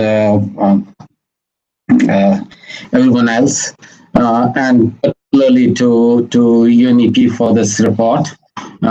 Exceptional to see that such a complex piece of work has been brought together, and I would try focus on few things in my reflections and not on everything. So when I look at this exceptional report, I'm just presenting you the definition of resilience which it holds. I think that's important to understand. And I'll be focusing more of my reflections on the social side of things. Coming from UNICEF, you can expect that. Engineering side, I think a lot has been spoken and a lot has been covered, I guess. And we'll also focus a little bit on capacity for adaptation. And I think that's the foundational question on what next. We have the report, but how do we move forward on, how do we, and majorly through how do we move forward with learning and transformation. So today in my presentation, apart from my reflections on the report, I will keep bringing it back to India, and also sort of that's important for us that we use this moment to reflect on what India needs to do, and particularly with a youth-centric lens. And then we'll also share some examples from UNICEF's work in this particular direction, which I'm advocating and recommending. I'll start with a quote which was probably given by our friend Kamal Kishorji from NDMA. Risk is global, but resilience is a local issue. It's hugely dependent on local, and during the COVID crisis, it's more than visible that the entire global risk was handled better in places where we had better local capacity. I'll not go into the details of what's happening where and what are the big deficit areas. This has all been covered, but definitely water is one of the sort of key deficit areas which is emerging, where a lot of investment is required, and managing and improving our preparedness to deal with extreme events, extreme disasters. I think these are two areas where we need to improve our investments. And we see this diagram, and which is shown by Henry as well. Everything looks great, excellent, but that's planning. Planning, finance. I think these are the two sort of components which we see all the time, and we think that we're moving forward. That's good, but I think on ground action is the sort of need of the hour. So that's very important, and much of my presentation, I think I'll focus on that. If you look at the Cancun Adaptation Framework or any of these other frameworks, and we look at India, what are we doing? India has still not submitted a national adaptation plan. And though we have a national action plan on climate change, and a lot of elements of that, a number of these missions which Dr. Gupta mentioned are already aligned to adaptation. So not that we're not taking action, we're taking a lot of action, but national adaptation plan needs to be finalized. And there is room for contextualizing it, these global frameworks such as Cancun Adaptation Framework, then the Paris Agreement. There are many elements which can be adapted, and if you don't move on that, then the scenarios are predicted. With adaptation, without adaptation, there are a number of scenarios which are predicted. And the report asks a very good question, I think, that how to measure adaptation. I think that's the core part that report has been able to project quite well, I think. According to the report, there's not clear assessment framework yet. Now, if you were to move forward on adaptation in India with a good focus, I think 4 things I'm proposing. A, creating green jobs, and related to that is institutionalized a volunteer management system where people could voluntarily contribute to the adaptation process, and also hugely focus on creating green jobs. Second, skill the workforce to support green economy, particularly around water conservation, drought proofing, etc. And that's linked to the first one. Then investing in community engagement for social behavior change, because the attitude and understanding is going to lead to the culture of adaptation. The culture of adaptation will emerge out of our engagement with the communities, and social behavior change is a pathway for that. And this should address the climate change and environmental sustainability issues in together. And the fourth is investing in district and sub-district and local level climate resilience and disaster risk reduction planning and action. So these are the sort of 4 things which I'm suggesting for adaptation, for pushing forward adaptation in India. Then you see this also, the report brings things together here quite well in terms of what's happening on NBC. So nature-based solutions in adaptation. Again, we see the part of the world, sort of the northern is gray, so not much is happening there in a systematic manner. But the rest of the globe seems a little greener. And again, my question would be how well are we doing? What are we actually doing? When you look at a recent report from our own Ministry of Environment, Forest and Climate Change in 2019, we're falling short by 30 million hectares of forest. We need more land under forest. That's the prediction. That's the suggestion from Ministry of Environment. Do we have the right kind of human resources, knowledge, skills, attitude to achieve this kind of scale, and that too quickly? We don't have time on our side. So again, I think we need to focus more on what capacities do the countries have.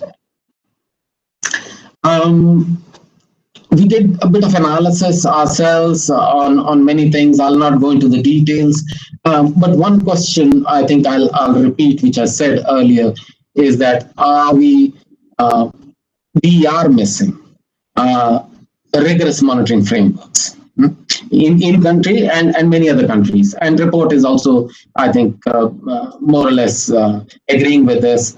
And we in our analysis, we're finding that we don't have the right trust on tracking results, on measuring results, because what gets measured gets addressed.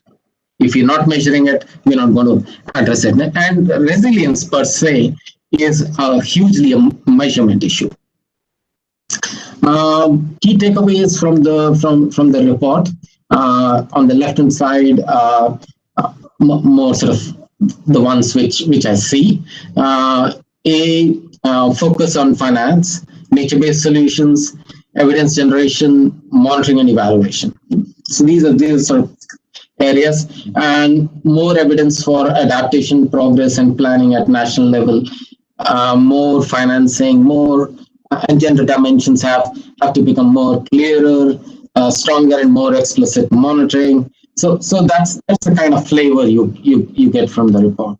What we thought probably could have been there, or maybe in the next phase of the reporting could come, is focus on adaptation towards green economies, so more economic dimensions, right? Just not financing, economy. Right?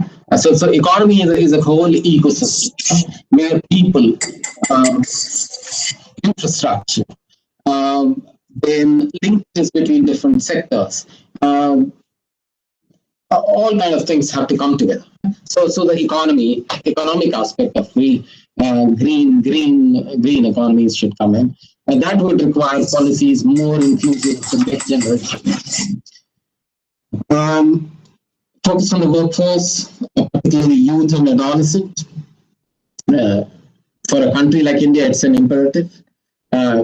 We have a huge, in the subsequent slides, I'll speak a little bit more with data, with the huge burgeoning sort of size of young population in the country. What are we doing with them? And what's happening to their jobs and their ambitions to be part of the green economy. Focus on providing more opportunities to translate knowledge to skills. There's plenty of knowledge, but skill, I think that's a big gap area. Greater coordination amongst a range of actors. This is an old problem, and now nature-based solutions, green economy, circular economy. This requires a whole lot of focused coordination and more adaptation financing explicitly for building human resources, not only for going into projects. Right now, capacity building is more happening as an output of some projects, this project or that project, but more on skill building. That's my suggestion. Another framework which could have been used, which also comes from UNEP, which clearly focuses on what is a green economy. Green economy requires knowledge, skills, and opportunity. And this is where a lot of participation of citizens, youth particularly, could have been sort of part of our report, and we could look at that a little more specifically.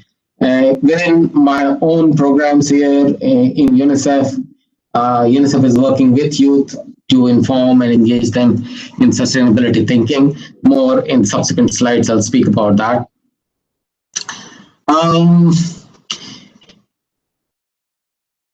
Now coming to the lack of reporting and coordination on climate change initiatives across India. What's happening with them? We see a lot of reporting from coming together in this report, but is adequate reporting happening from India? I think that's something which needs to be looked at. You can see only 3 or 4 red dots here in India, compared to a lot of these in other parts of the world. So India needs to report more. Where's the bottleneck? Why is it not happening? Maybe NIDM would like to, NDMA, Minister of Forest, I think we need to report more. Actually, there's a lot happening. Dr. Akhilesh earlier mentioned about many of these efforts. A lot is happening. We need to report more. Now coming back to the core idea of youth engagement in climate change, climate adaptation. What is happening to youth in India? Look at this. Demographically, we know that there's a huge sort of population segment in India right now. And for next many decades, that's going to be the case.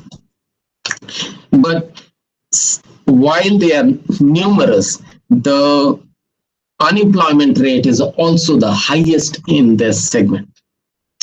Unemployment rate for Indian graduates is 12.7%, and all the statistics is here on the slide. I'll not go into the details, but one statistics I think is very important. That's under higher education. Bullet point number 2. Out of 180 bachelor's degree programs, broadly which are there in India, only 10 of them attract more than 80% of youth. So that means there are many learning areas in India which are not attracting youth as much as they should. They might be in the areas of art, commerce, engineering, or could be any in the natural sciences or the social sciences. I think the social sciences and the natural sciences are the areas where we're not doing enough. We're not educating our youth enough. Our youth are not getting engaged in this knowledge building pursuit. So a lot can be focused here through education, through skill building, and need for vocational opportunities can be developed in a focused manner to address the adaptation needs in the country. This slide has lots of data on other things which I'll not go into. Now, what's it looking like? This has been a sort of recent engagement for UNICEF in bringing youth together, getting their voices heard, and then amplifying some of these voices. And what are we hearing? I'll come to that little in the next slide. So UNICEF's particularly with respect to engagement with youth for climate change and environmental action. These are the sort of broad areas where we are focusing. One is inform and engage. Then involve youth advocates as partners within and help them build their own sort of programs. Allow them to express their views and influence decisions. So creating those platforms, strengthen those platforms where they can start engaging with the national actors or the international or the subnational actors. Supporting skill and learning for young people. I think this is one of the areas where we already made a significant breakthrough with the state governments, particularly with the 8 state governments. We have put up skilling and portals where youth can come together on such portals to understand where are the skill building needs with respect to green economies and other aspects of the economy. So a lot of focus on job creation. Connect with youth on skilling and job opportunities, a little more follow-ups on that, and support government and partners in implementing many of these issues, including, time is up. Okay, so let me come to what we have heard from some of the youth actors, particularly who work with you.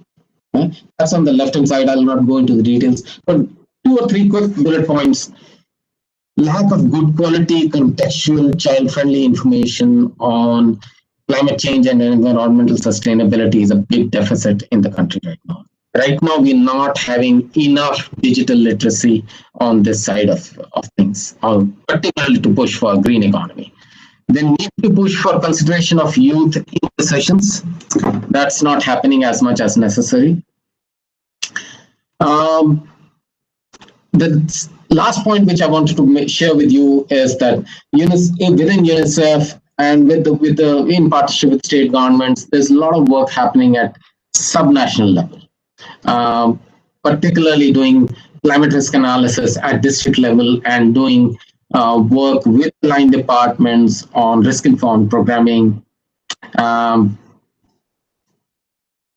More than happy to talk about more about this in some other session, but we would love to invite some of you to come and explore some of this work in different states, and we'll focus more on that. Finally, I'll come to the recommendations. Policy level, we need to adapt existing policies, plans, and training to reflect inclusion of the key demographics in the country, particularly with respect to India, the youth.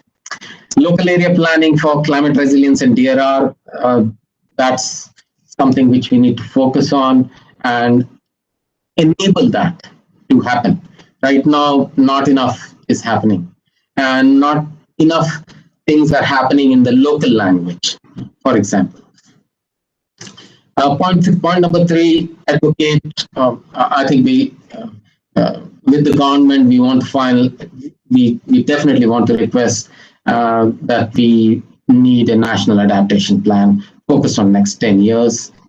On coordination, that's a long pending agenda. There's a lot of focus needs to come on coordination, which can draw in on public sector and private sector, as well as NGO resources, and bring everything together.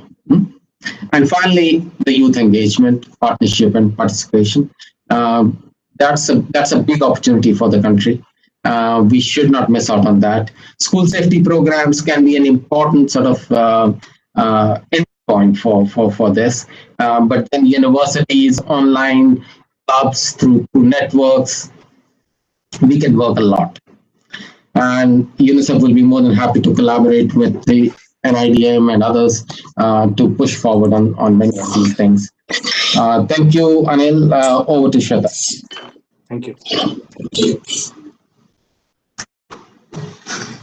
Thank you so much for sharing your thoughts and highlighting some of the key and key action points related to climate adaptation planning and governance. And moving back to Dr. Nifal's presentation, I would like to request the panelists if they have any question to him. For him, they can ask it now because Dr. Nifal will be leaving shortly.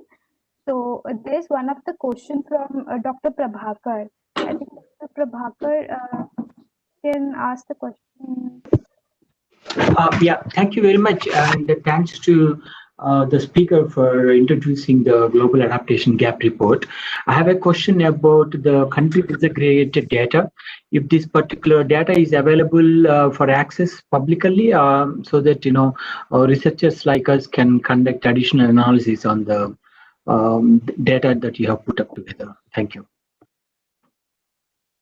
Dr. Nifal, I think you can answer this question.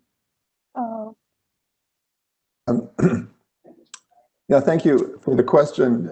I'm not so sure it's possible to share the data. It's in the way it is. It's not in any form curated or at least at this point, and I'm not aware of any plans to do this. It's not in a format that can be easily understood. So, and there are so many different people involved in this project that it would be difficult to even identify things. I guess it would be appropriate potentially to ask for specific questions, and then it could be possible to engage directly, bilaterally with the authors of specific sections. Thank you, sir. Thank you for the answer. So in case any other panelists have any question to Dr. Nifal, they can ask.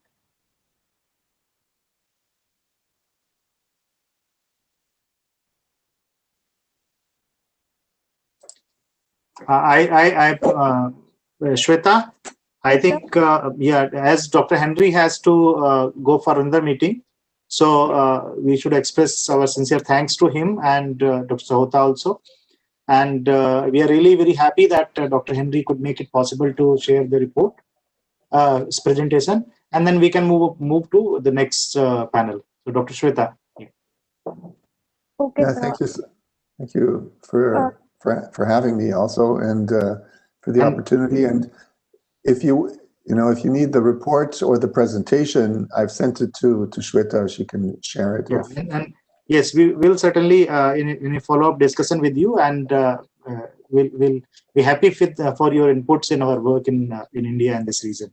Yeah. Yeah. So I'll stay connected remotely for the meantime, and then I'll sign off when I have to go to my next meeting. Yeah. Okay. Thank you so much.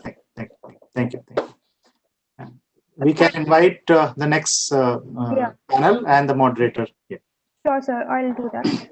Now, I would move forward to the panel discussion 1, which intends to explore the climate and disaster risk challenges, opportunities, and gaps, particularly in context of food, livelihood, and sustainable development. Thank you all the panelists for session 1 for joining us today. I would like to introduce you all to the moderator of the session, Dr. Madhav Karki.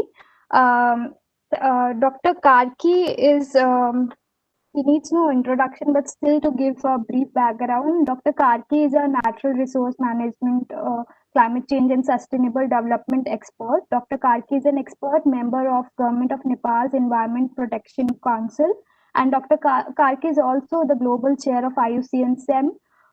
So I welcome Dr. Karki to the discussion, and thanks for joining us. And now I would request Dr. Karki to take the session forward. Thank you, Sweta. Thank you, Dr. Gupta. Dear organizers, distinguished panels, and distinguished participants, very good afternoon, good morning to everyone. I thank the organizer for the opportunity. I have already been introduced, but I would like to say that I represent Commission on Ecosystem Management of the IUCN, which together with the IUCN Secretariat developed the nature-based solutions. As all of you know, the nature-based solution was officially launched in July, and global standard for nature-based solution was released in November. So welcome everyone to this first panel discussion of the webinar. The topic given to us is climate change adaptation and disaster risk reduction for resilient food, livelihood, and sustainable development systems. I have added the word system to the title as nature-based solution is a system-based integrated concept and solution. And for discussion on this topic, we are fortunate to have a very distinguished panelists. They are Professor Siraj Wajid, President GEAG, Ms. Pradanya Pathakar, sorry if I don't pronounce your name correctly, SDG Manager, World Food Program India, Dr. SPRK Pravakar from IGES Japan, and Ms. Iria Taujan, Program Officer, UNDRR. I'm particularly happy that the panel is very gender balanced. To give the context and the proper sort of a preview of the discussion that will follow, let me refresh everyone that Adaptation Gap Report says there is increasing recognition that nature-based solution can make important contribution to climate change adaptation. NBS can be low-cost options that are potentially effective in reducing climate risks, while simultaneously bringing important additional co-benefits. However, NBS effectiveness may be limited by higher level of climate change, so strong mitigation action is important to ensure the future contribution of nature to adaptation. I hope the panelists will refer to this aspect in their deliberation. I would like to now start the panel discussion. In terms of housekeeping, each panelist will have about 8 minutes, and moderator will take 3 minutes to wrap up by the end of the panel presentation. So without further ado, let me pose the first question. Let me invite Professor Wajid and pose a question to him as follows. Based on your knowledge about the numerous mainstreaming of adaptation pilots in India and South Asia, what are the gaps that you feel necessary for effective planning, implementation, and the scaling up of these pilots? Both, I would say I'm referring to successful pilots. Thank you. Dr. Wajid, over to you. Thank you, Madhaji. Very nice to see you after some time, quite some time. And I'm very happy to be part of this very interesting session.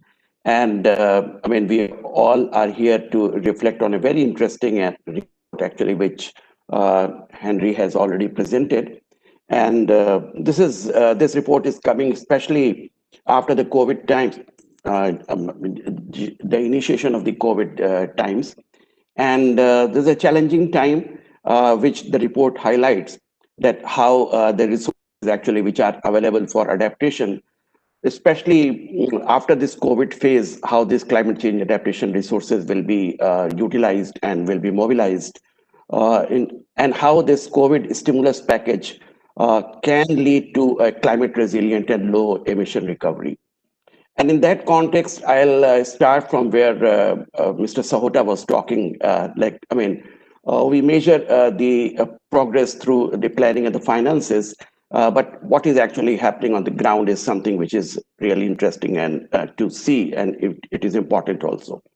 So one of the gap which the report has highlighted is the horizontal across sector and vertical integration, the lack of vertical integration especially. Because across sectors there are some progress, but the vertical integration is something which is a challenge. And I fully agree with that note that it is actually it is both horizontal and vertical, but vertical definitely is one of the major challenge in terms of the governance mechanism. And when we talk of the adaptation processes at the national level, at the state level, and at the local level, the district and sub-district level, the most important segment is district and the sub-district level, including the urban local bodies. And that is where it is also missing. The capacity actually is missing most. So at the level where the implementations are done, the capacities are very limited.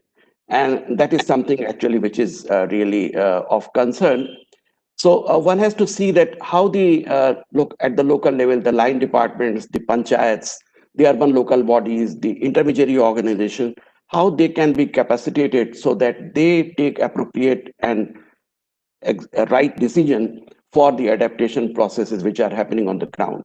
So this vertical integration, there are capacities at the national level, at the state level, but when you go down to the actual implementation level, that capacity is something actually which is required to be built up to address this gap which has been highlighted in the report. So that is the point number one which I wanted to highlight. The second point is very rightly pointed out that the resources are becoming a real limitation, especially after the COVID times. And the report talks mostly of the dedicated funds for adaptation, like Adaptation Fund or Green Climate Fund and so on. But we have to also see that how the developmental fund, because in most of the South Asian countries, developmental deficit actually that demand lot of infrastructure development and developmental activities on the ground. How this development process at the ground can be converted into a this development fund can be, or developmental resources can be converted as adaptation resources is something which is crucial and very important. Like for example, the flagship program in India in form of Manrega and those kind of programs they have huge potential to be converted into adaptation processes or contributing to adaptation. So one has to see that how these developmental funds can be converted to adaptation portfolio also. And this is something actually which is required to be done. In that context, the other point is that the local actions or the local decision making at the village panchayat level or at the local level is something which is crucial, for which the local specific situation, the local specific ecology, the local specific natural based systems, the local skills and the knowledge, that is something which is very important. So this local resource or the local capacities are very important in terms of exact or correct appropriate decision for adaptation to be taken at the local level. Because the same NREGA resources can be used which can lead to maladaptation or can contribute against the adaptation processes, but the same NREGA fund can be utilized in a way at the local level that it contributes to adaptation. So one has to see that difference, that the adaptation fund or the money actually which is available or the resources which are available at the local level, that is appropriately used and that sensitivity and the capacity is existing at the local level. So that is also something which is important. So that was... excuse me, I have been told that we will have less time. So kindly wrap it up in 2 minutes. Okay. So the next point actually is on the nature-based solution. And I'll highlight that the dependency of the marginalized communities, whether it is rural or it is urban, the urban poor or the marginalized community in the rural hinterland, they largely depend on the natural resources and the ecosystem-based services. Who knows better than Professor Anil Gupta, who has been on this aspect from since 2010 and so on. So this particular component is something which is important. And one has to see that nature conservation is good and nature conservation is crucial. But how nature conservation can provide adaptation solution is something which has to be augmented. So the sensitivity of nature conservation will have to be linked with the evolving solutions for adaptation, and that is something which is very important, both in the urban and the local and the rural situations. The last point actually will be, last but one will be the innovations. And as Dr. Akhilesh Gupta had pointed out, that science and technology is crucial for finding out the adaptation solution. One has to see that how the local knowledge, which the report also talks, that how the local knowledge and the science and technology synergy can provide local solutions.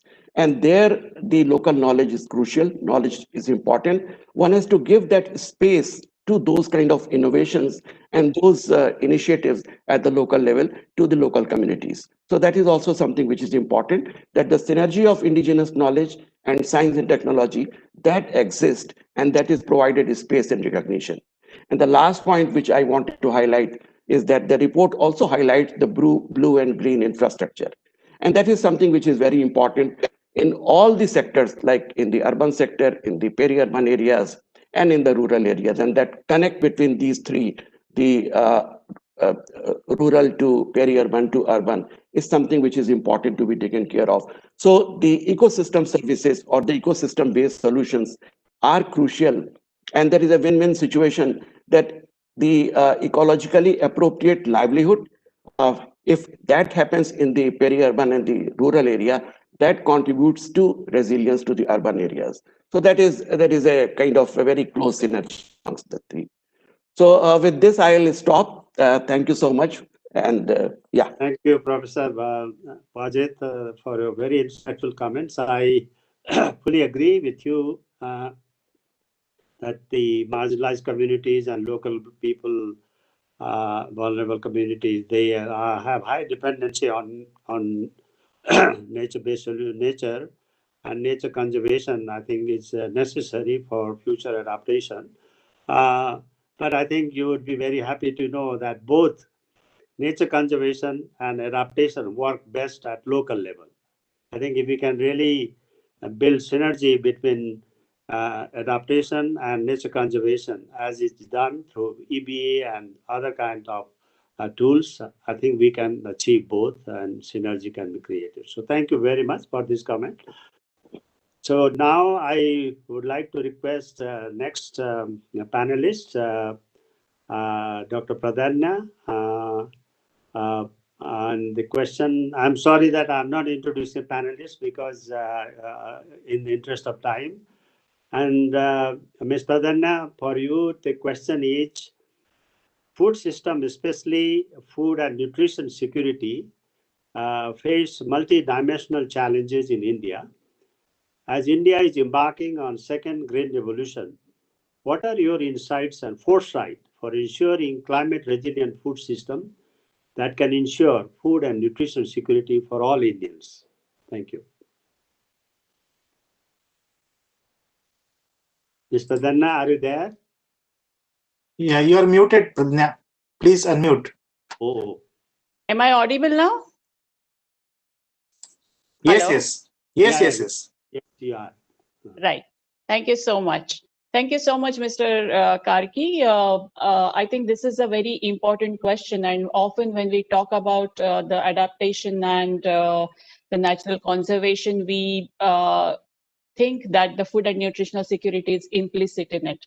However, as you have said about the dimensions of food insecurity in India, I would say that specifically India has successfully come out of a period of acute shortages. And if we talk about from 1950-51, where the production, food grain production was about 50 million metric tons to what it has now actually reached a record high of more than 290 million metric tons this year.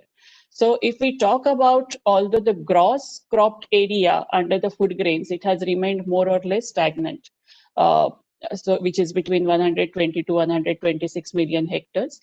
And increased food grain production has raised on account of significant increase in per hectare productivity of food grains.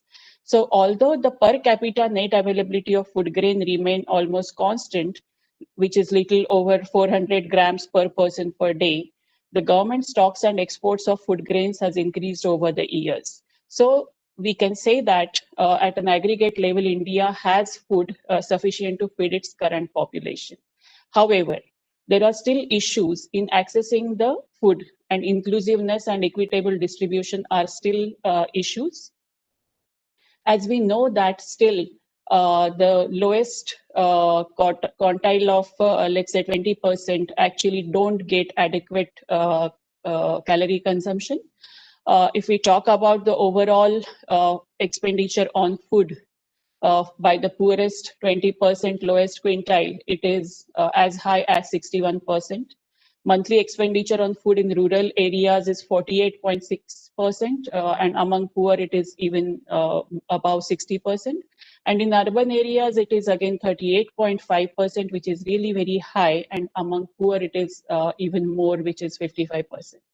So even if we say that at aggregate level, India has achieved food which is sufficient to feed its population, the inequitable distribution and the other factors actually raise the questions. The second thing that I want to highlight here is, like, if we talk about the overall food security, the social protection schemes in India play a crucial role in abating the food insecurity. And in multiple states, the per capita per day energy gap is covered by the public distribution system in both urban and rural areas. However, the lack of dietary diversification is still an issue. And the dietary patterns are changing. And I would say that it is a mix of some good news and bad news. So the expenditure on cereal is decreasing, but at the same time, vegetable proteins, milk products, people are buying it more. And one thing which is actually a bit of concern is there is a huge increase in expenditure on junk food, which also actually explains the increasing trend of obesity. And so when we talk about now the food insecurity or nutrition, we actually have to be extremely mindful of the double burden of malnutrition, and specifically the prevalence of stunting, wasting, underweight, anemia, which is more among rural residents, SC/ST population, mothers with no schooling, and lowest quintile, and the children whose birth order is more than 6.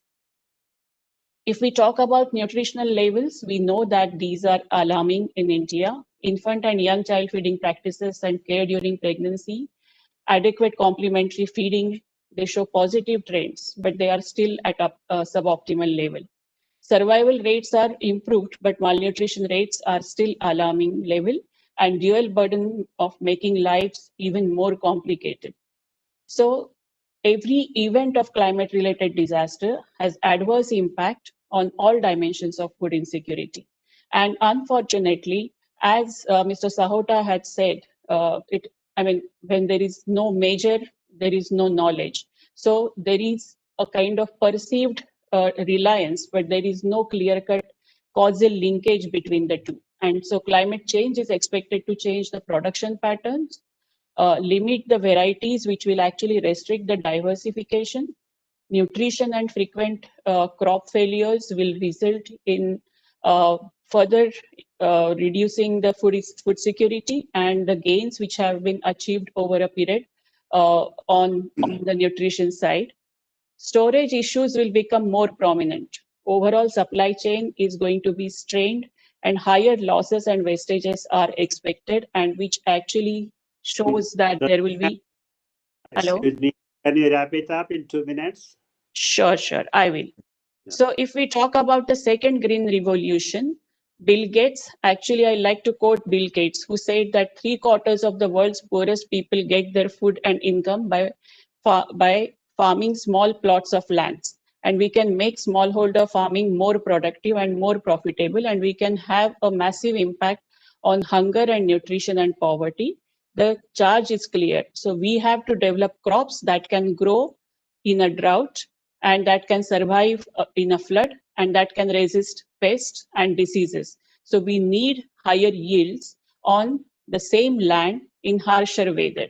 So in other words, we also have to really think of biotechnology and techniques and the concept of precision agriculture. So social inequality is a major factor which is leading to food insecurity, and the one which is not addressed by increasing food production capacity. And the last point I have is about climate proofing food and nutrition security. So when I said that there are lots of large scale schemes which are actually being functional, climate proofing and resilience building of all the strategies and institutions and programs which are related to food and nutrition security is not just a kind of option, but a necessity. And we will need to be incorporated it in all dimensions which were listed above: the access, availability, utilization, and stability, which will make the safety nets shock responsive, agriculture using climate responsive techniques, promoting crops that are climate resistant, alternate cropping and livelihood diversification, adaptation planning and disaster management planning to include food and nutrition security as a major factor.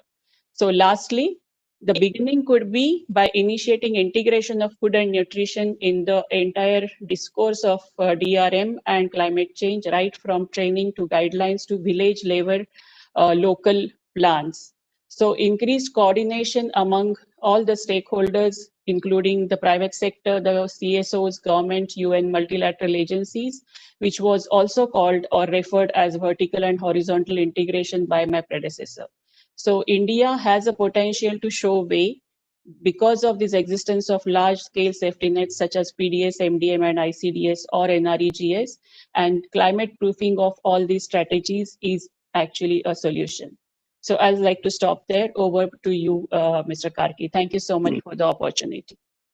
Yeah, thank you, Pradanya. You have rightly said that India has, although India has achieved food sufficiency, but I think the dietary diversity and nutrition security remains a challenge. With climate change, you rightly pointed out that both production and productivity will be impacted. But along with that, I would like to add that agrobiodiversity is getting lost in a very serious matter, which also has implication on dietary diversity, especially for the poor. And this is where I think the concept of the resilient food system, where food safety, healthy foods, and climate resilient food system, and also I would say accessible and affordable food is very, very important. And I'm sure WFP is aware of all these aspects. And thank you for a very comprehensive presentation. Thank you very much. So now I turn to Dr. Prabhakar from IGES. And the question to you, Dr. Prabhakar, is global markets are increasingly integrating with the implication for national adaptation planning. Can you enlighten us on emerging transboundary climate risks and opportunities that can be addressed in a regional context to achieve food security, climate change adaptation, and disaster risk reduction? I particularly want to stress that landscape and seascapes do not recognize political boundaries. Therefore, what kind of regional cooperation is necessary to address the phenomena of globalization and regionalization? Dr. Prabhakar, over to you. Thank you very much, Dr. Karki, for this opportunity, and also big thanks to NIDM for having me in this event. So basically, I would like to talk about different transboundary climate risks and what it means for transforming adaptation planning at the national and the regional level. So if you look at the Global Adaptation Gap Report, it talks very eloquently about various aspects of adaptation planning. However, the emphasis is very much on the national level adaptation planning. However, it also identifies that there is an opportunity to invest in adaptation. For example, about 34% of the all adaptation solutions are available in nature-based solutions, and about 21% of the total adaptation solutions are available in agriculture and allied areas. However, the report fails to recognize the fact that all these resources that it is talking are transboundary in nature. And I'm of the opinion that the report doesn't really recognize the importance of the transboundary climate change impacts that these natural resources bring forward. So that's one angle of the comment I would like to emphasize. The second angle of the comment is about the globalization as well as the regional integration that's happening, which is happening in South Asia as well as Southeast Asia. For example, if you look at Asia-wide as well. And though we look at globalization as a positive aspect, but I would also like to argue that globalization brings a additional risk, which is, we term it as globalization of the local risks. So I would like to concentrate on these two aspects of my discussion. So first is in terms of the globalization of the local risks. If you look at Asia, Asia has doubled its foreign direct investment in the past 10 years. And if you look at the top 20 countries that are highly rated in the climate risk index of the German watch, you will see that nearly $203 billion of investments are coming to the most vulnerable countries in the list. For example, Bangladesh, Cambodia, China, India, Myanmar, Sri Lanka, which are ranked high in terms of the climate risk index. And in these countries, in 2016 alone, these countries have faced economic loss of $51 billion US. So it goes to say, without further emphasis, that the climatic impacts in many of these vulnerable and emerging economies is an important aspect. And these, whatever the disasters that are faced in these countries would not limit to the boundaries of these countries, but they tend to spill into the international markets. For example, the Bangkok floods of 2011, wherein the economy of not only Thailand was affected. Even the impact on the Japanese economy was estimated to be $47 billion US. Not just limiting to Japan, but the impacts were felt Asia-wide. For example, countries like Malaysia, Vietnam, Indonesia were also affected. And globally, nearly 2.5% of the industrial production was estimated to be affected by Bangkok floods alone. It goes without saying that the risks doesn't really stand within the boundaries of countries where the initial hazard happened. So I want to talk about to what extent the companies are risk averse, and we surveyed 1,000 companies in Asia. And we came to know that nearly 31% of the companies that we surveyed, they do not want to invest in countries where there are climatic risks or where there are vulnerabilities are high. However, there are 69% of the companies who doesn't know what are the emergent risks in these countries, and they still have to feel obliged to invest in these countries because they are facing early bird incentives, or they are facing the challenge of expand or perish, because many of these vulnerable countries, they offer emerging markets for these companies to thrive. So that's one challenge that we are looking at. The second point I would like to make is about the globalized food markets. And if you see India exports substantially as well as substantial amount of food. And we looked at the countries from where India imports food. Nearly what we have seen is during 2000 to 2020, nearly 42% of the total food came from climatically vulnerable countries. And nearly 29% of the food came from politically unstable countries. So if you want to look at the food security in terms of the food access and price of the food in India, anything that happens in these countries would definitely and substantially impact the food security of millions of people in India. And we are talking about nearly 23 countries in yes, I'm coming to the I'm coming to the conclusion of the point here. So it goes to say that India is highly sensitive to the risks that are outside the borders of India in terms of the food imports that is aiming at. But India is also highly sensitive to the regions where food is exported. For example, if you look at the 2008 global food price crisis, you will see that India has banned the rice exports. And because of this, the global rice prices have increased to the extent of 10% across the globe. And these prices were, of course, higher in some countries and lower in some other countries. But the average figure is about 10%. It goes without saying, I mean, very important to understand what is happening beyond the boundaries of India, and whatever the adaptation planning that India will be taking up needs to take these risk factors which are originating from outside the boundaries of the country. So I would like to stop here, and more in terms of the regional cooperation, I wanted to say a few words, but then because of the time constraints, I won't be able to say right now, but I will follow it up later during the discussion. Thank you very much. Thank you, Dr. Prabhakar. I'm sure there are questions in the chat box, and I would like to request all the panelists to kindly look at the chat box and respond to the questions posed to you. You have rightly pointed out, Dr. Prabhakar, that South Asia is one of the most vulnerable regions in the world. And South Asia has both production and then the export and import destinations are vulnerable.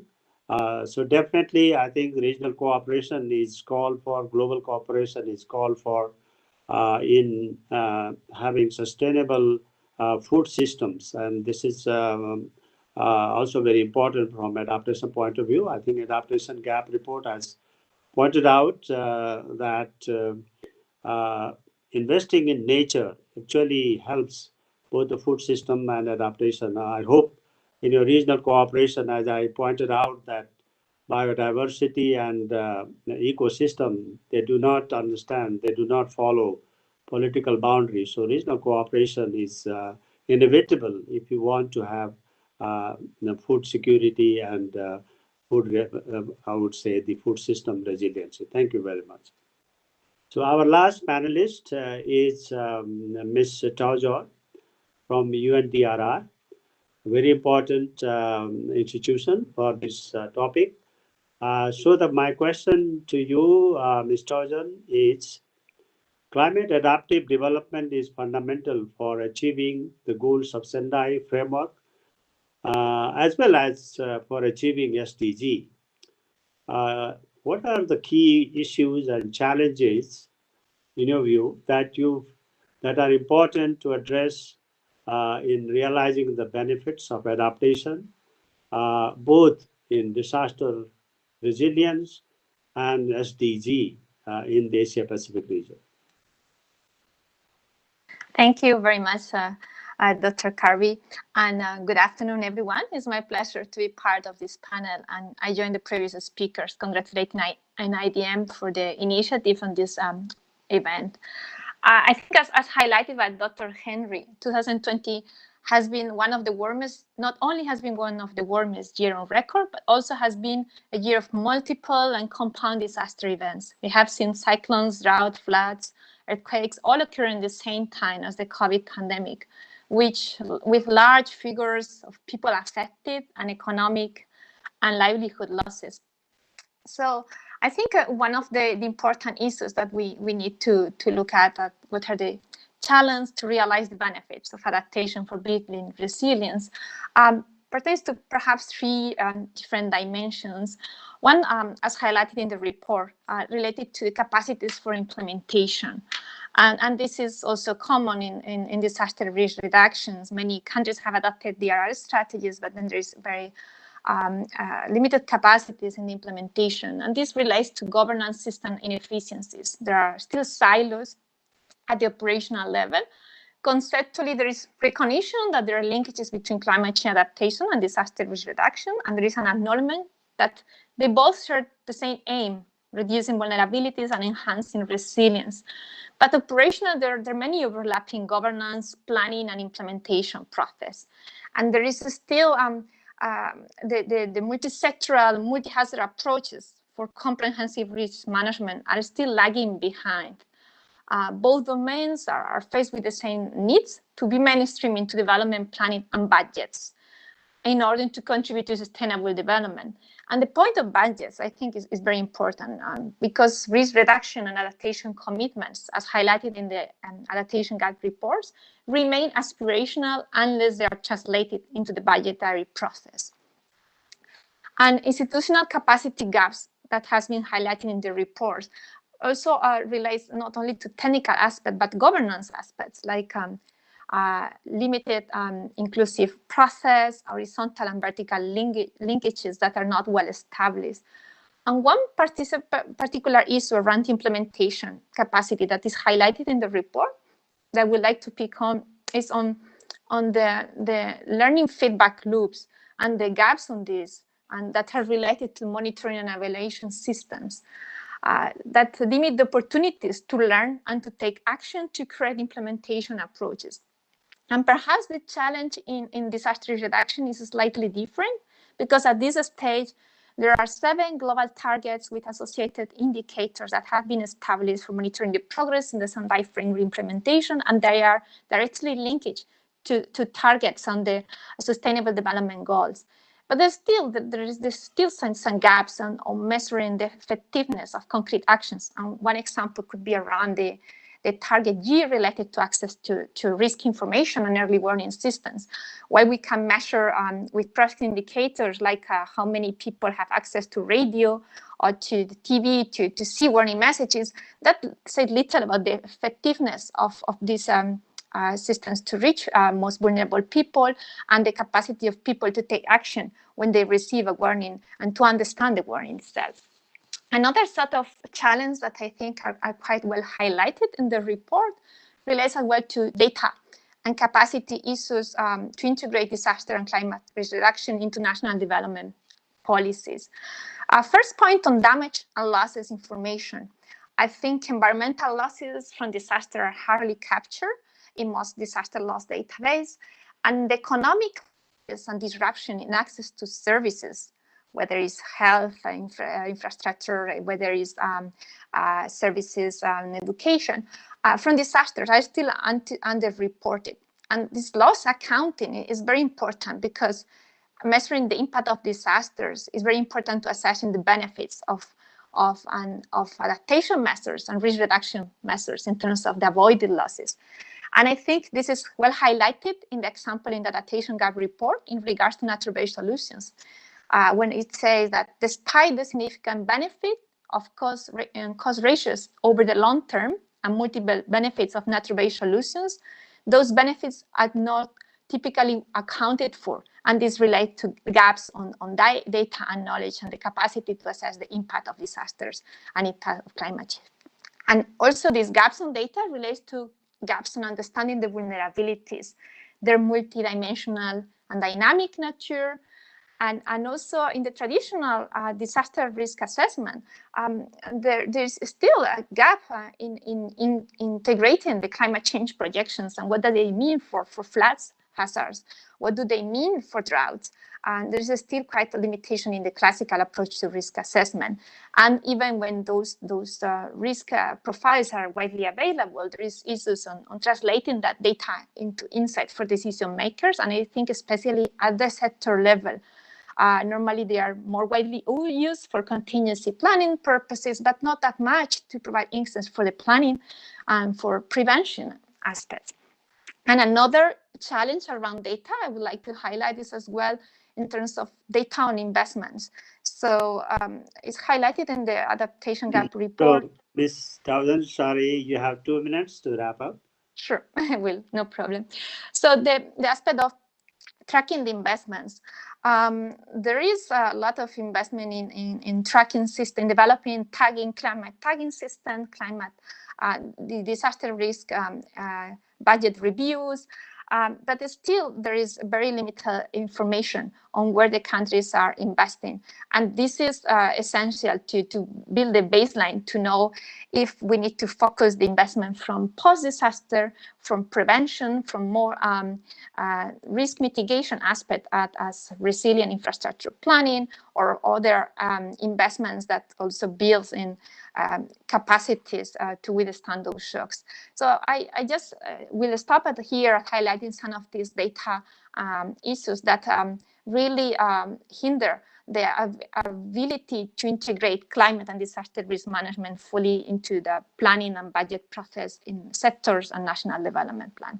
I will be happy to share later on with you in the chats and guidance and knowledge product developed by UNDRR with other partners that elaborate on some of these challenges and point out ways to address them around ecosystems-based DRR, integrating nature-based solutions in national DRR strategies, and more into the integration and coherence between climate change adaptation and DRR, which is a very important issue and very high in the agenda at this moment. Thank you for your attention. Over to you.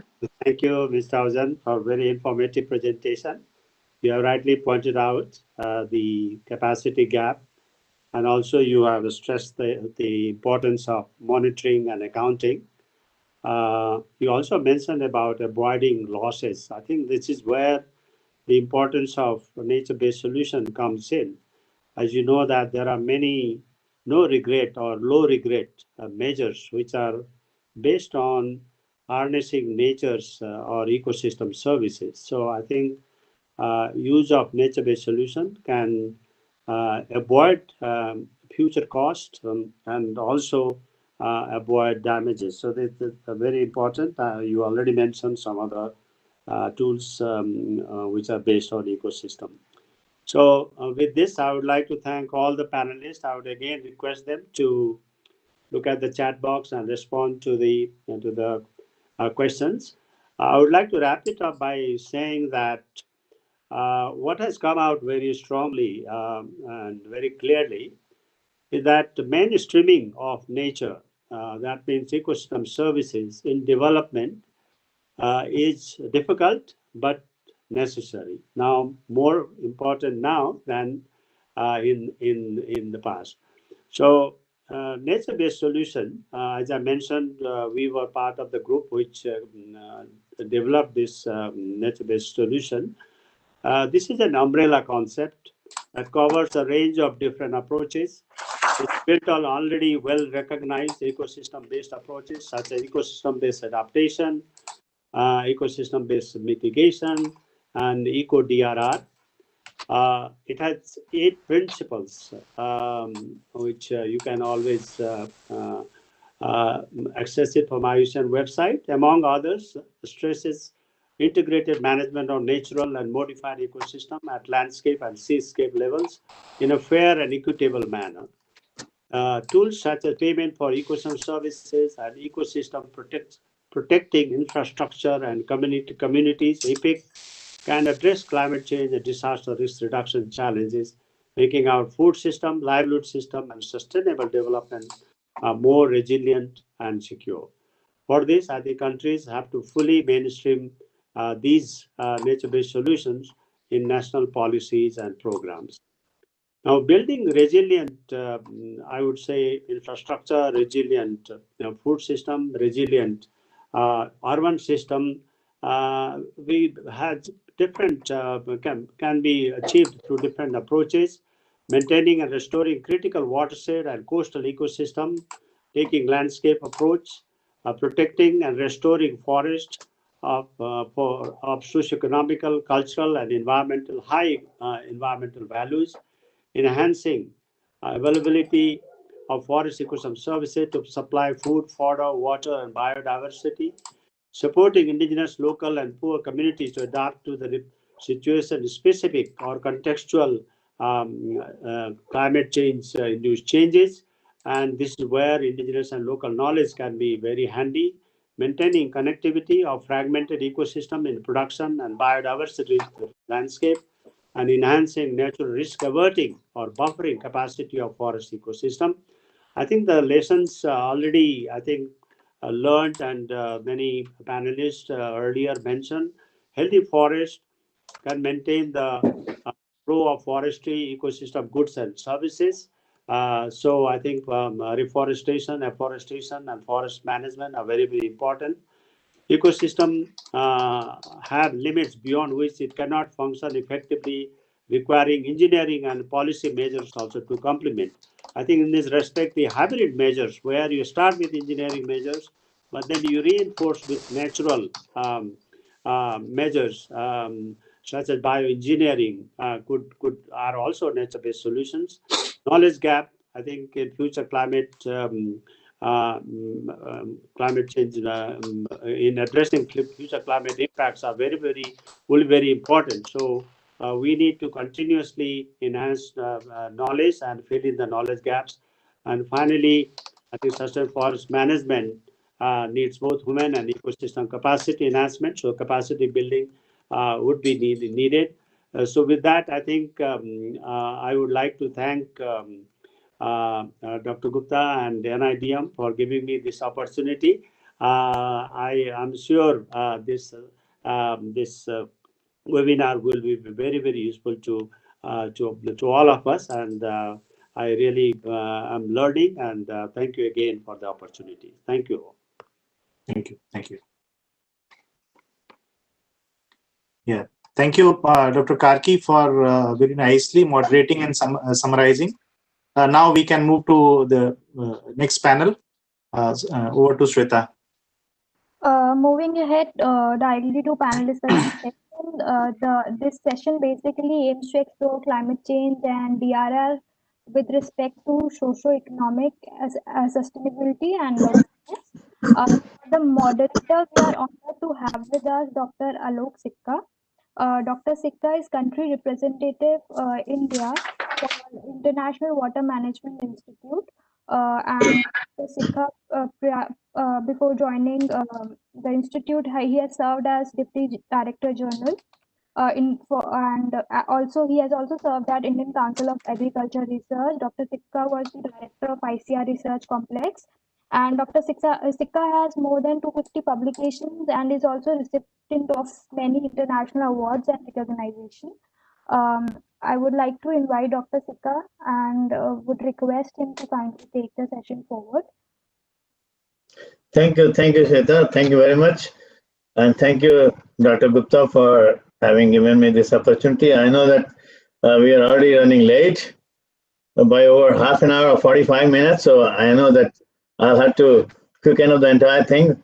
So, well, I think the earlier speaker, the keynote speaker, Dr. Henry, has really set the stage rolling, and with his excellent presentation on the Adaptation Gap Report, and it was really followed by a very inspiring presentation and the thoughts by Dr.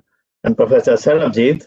So I think that has really set the stage, and of course the previous session which I was also listening to, and because as we all know, then it has really highlighted the importance of how best the key sectors like the agriculture, water, forest, health, they are the ones where we can try and see that how we build the resilience and enhance the adaptation and adaptive capacity. And so that is something because, and we have also seen that in the presentation and also in the report, that the widening gap between the implementation financing for the gaps. And so definitely that really calls for more of policy issues and the governance and also sustainable financing. And it's really very heartening to see that much needed and desired emphasis which has been laid out on the nature-based solution. It is not that because I have been a natural resource management expert throughout my life, working on the EBA and the watershed management and the natural resource management, but the fact that yes, that is pretty much the one which is required. So I think I'll not go into the more of the details because, as I said, already the time is not there, and maybe I'll try and see if I can come up towards the end. So what I would like to really do is that we have 4 distinguished panelists in this session, and I have only half an hour time, the 30 minutes. So I was told that I'll restrict to 5 to 6 minutes for each panelist to present their views. And so without much audio, I'll just go and first request Dr. Sanjay Srivastava, who is the Chief DRR from UNEP. And so welcome Dr. Sanjay Srivastava, and I think what we would like to know from you is, because as you have seen that and know that the report highlights three major sectors, as I already indicated, that's agriculture, water, and health, to address adaptation gaps and also in building the resilience. So I have two connected questions for you. Number one is, what are the emerging policy and the technology trends to narrow down these gaps? And the connected question with that is, how do you think the regional cooperation can play an important role in accelerating this process? So over to you, Dr. Srivastava, and your time starts now. Yeah, thank you. Thank you, Sika. It's a pleasure to be here as a panelist. I know time is very limited, so I will just start my brief interventions with a very important example, that was Cyclone Amphan. Cyclone Amphan that hit in May, Bay of Bengal. Let me tell you the best and something challenging related to this, and that is directly linked with this adaptation gap report. The best part of it is the quality of the early warning system. It is a pointed accuracy which helps saving thousands, tens of thousands of lives. So that's the best part of it. The challenging part of it is another best part of it is the early warning system, then our disaster response forces, evacuations, millions of the people well on time and saved life. But what is more challenging is the total loss to the Cyclone Amphan due to the Cyclone Amphan is $13 billion in India, West Bengal, and $131 million in Bangladesh. So economic losses due to the cyclone are something on the top of the roof, and this is happening in most of the disaster in the recent times. So on the one hand, we have achieved great milestones in the quality of early warning system, risk assessment, evacuations, and so on. But on the other hand, we are not doing well to protect our economic assets. There are two ways I look at adaptation gap report. One way is, if you look at the ecosystem, what is called ecological barriers, the ecological footprints in Bay of Bengal, particularly in the coastal landscape. Over the years, you know the status of this ecological state. So the Sundarban and related ecosystem which used protection for such a tropical cyclone in the past, those protection must be retained. The second part is the critical infrastructure which are built thanks to the rapid development must be resilient. So the important message here was this kind of cyclone, which is one of the worst cyclone in last 2 decades. There was a rapid intensification of the tropical cyclone, and that's the indication of the climate change. So this kind of tropical cyclone are going to be much more in coming days. So we have to be prepared, and ecosystem, what this report has nicely brought out, it has to be a mix of green and gray infrastructure to protect the economic assets. What is at another point very clearly highlighted in this report is the World Adaptation Commission report last year, that if you would invest $1.8 trillion in adaptation action, the benefit will be $7.1 trillion.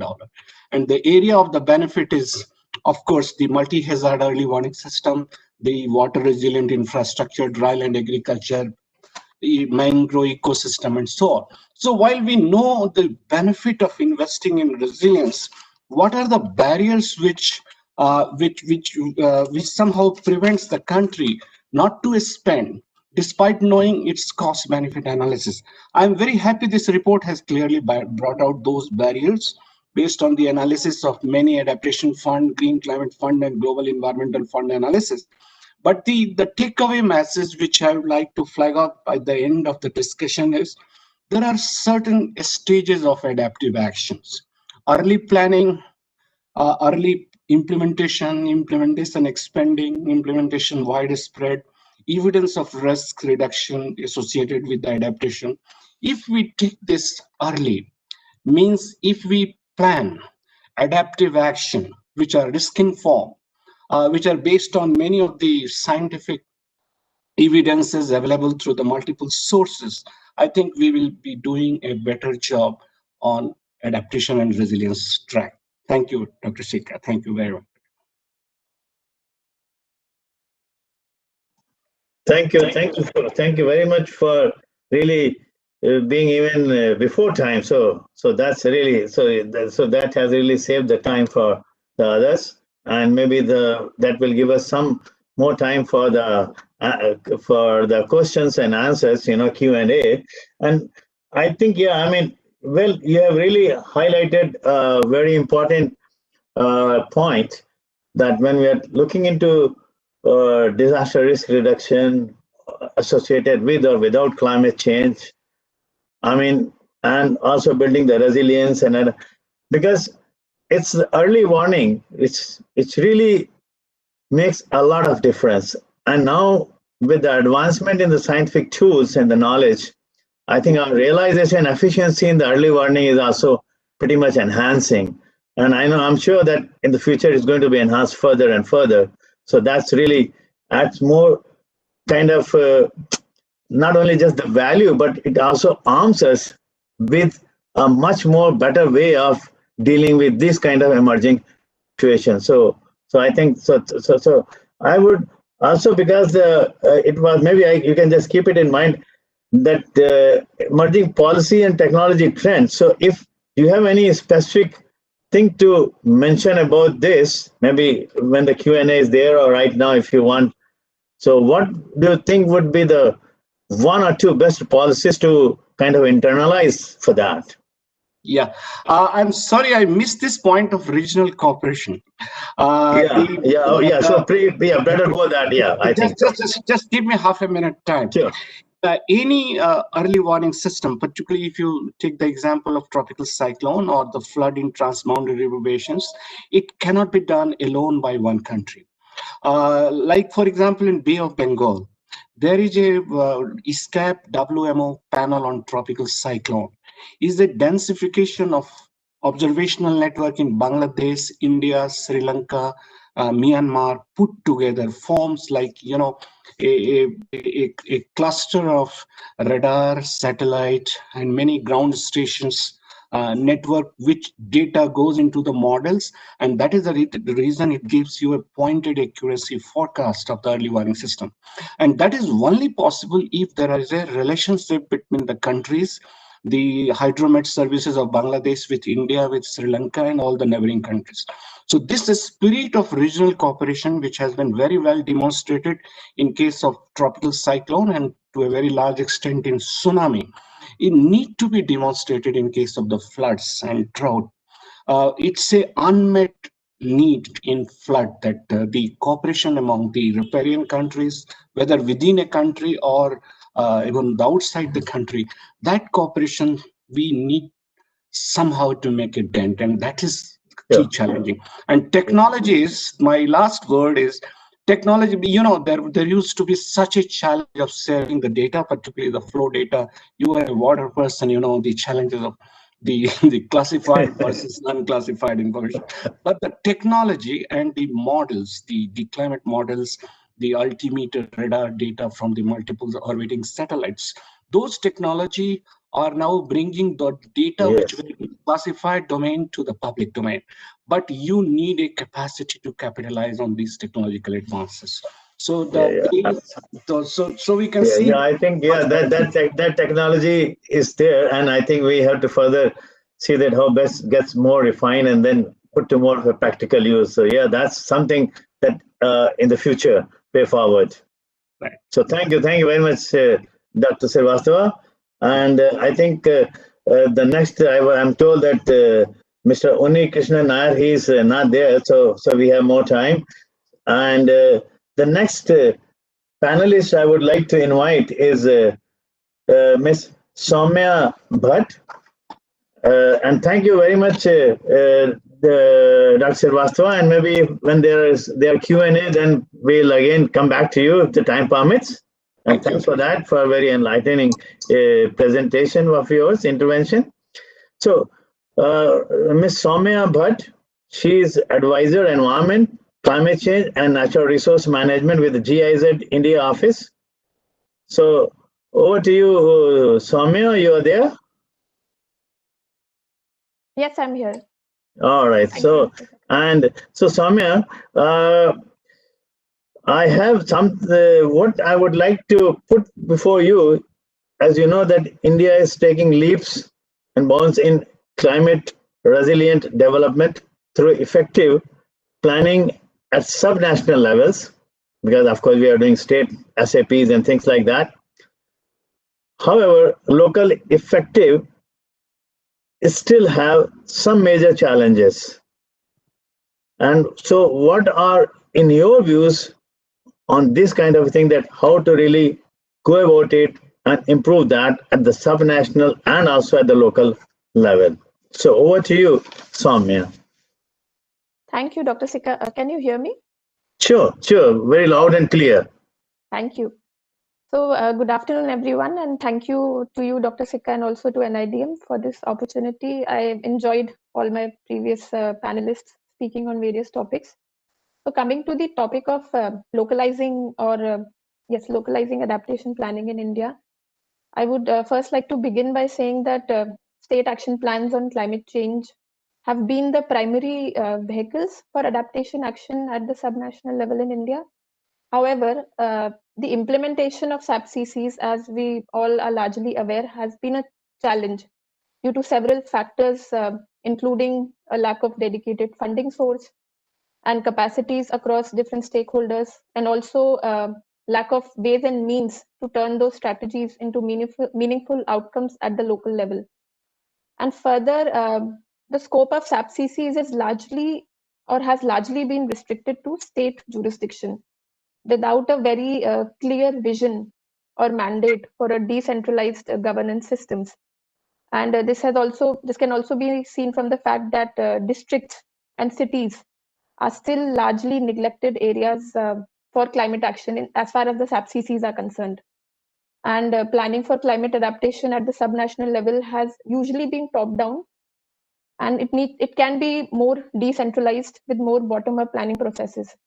However, notwithstanding this fact, there have been several pilots and demonstration projects which have showcased how localization can be done in line with the SAP-CC priorities with different national and international funds. GIZ has also been involved in several such mainstreaming approaches, and at the local level, showcasing ways and means to integrate it into the district and village level planning processes. This has led to implementing state level priorities at the local level, or so-called vertical integration. One such example was in the Himalayan state of Himachal Pradesh, which I wanted to quote, where we partnered with several government and non-government agencies to demonstrate a mainstreaming approach through the watershed management cycle, and to reduce vulnerability and enhance resilience of rain-fed agriculture-dependent communities in the drought-prone region of one particular village called Kandroor village in the Bilaspur district. And the project supported the farmers in identifying and prioritizing adaptation options. And these options were finally integrated into the village level plans through a resolution of the Gram Sabha with the village council. And this experience and several such other experiences have showcased that successful localization of adaptation action can be advanced mainly through three key factors. Firstly, being the identification of entry points in existing schemes and programs, because when we started working at the village level, conventionally or traditionally, Gram Sabha planning did not consider increasing climate risks while planning their annual activities and budget. Most budget were dedicated for activities like road construction.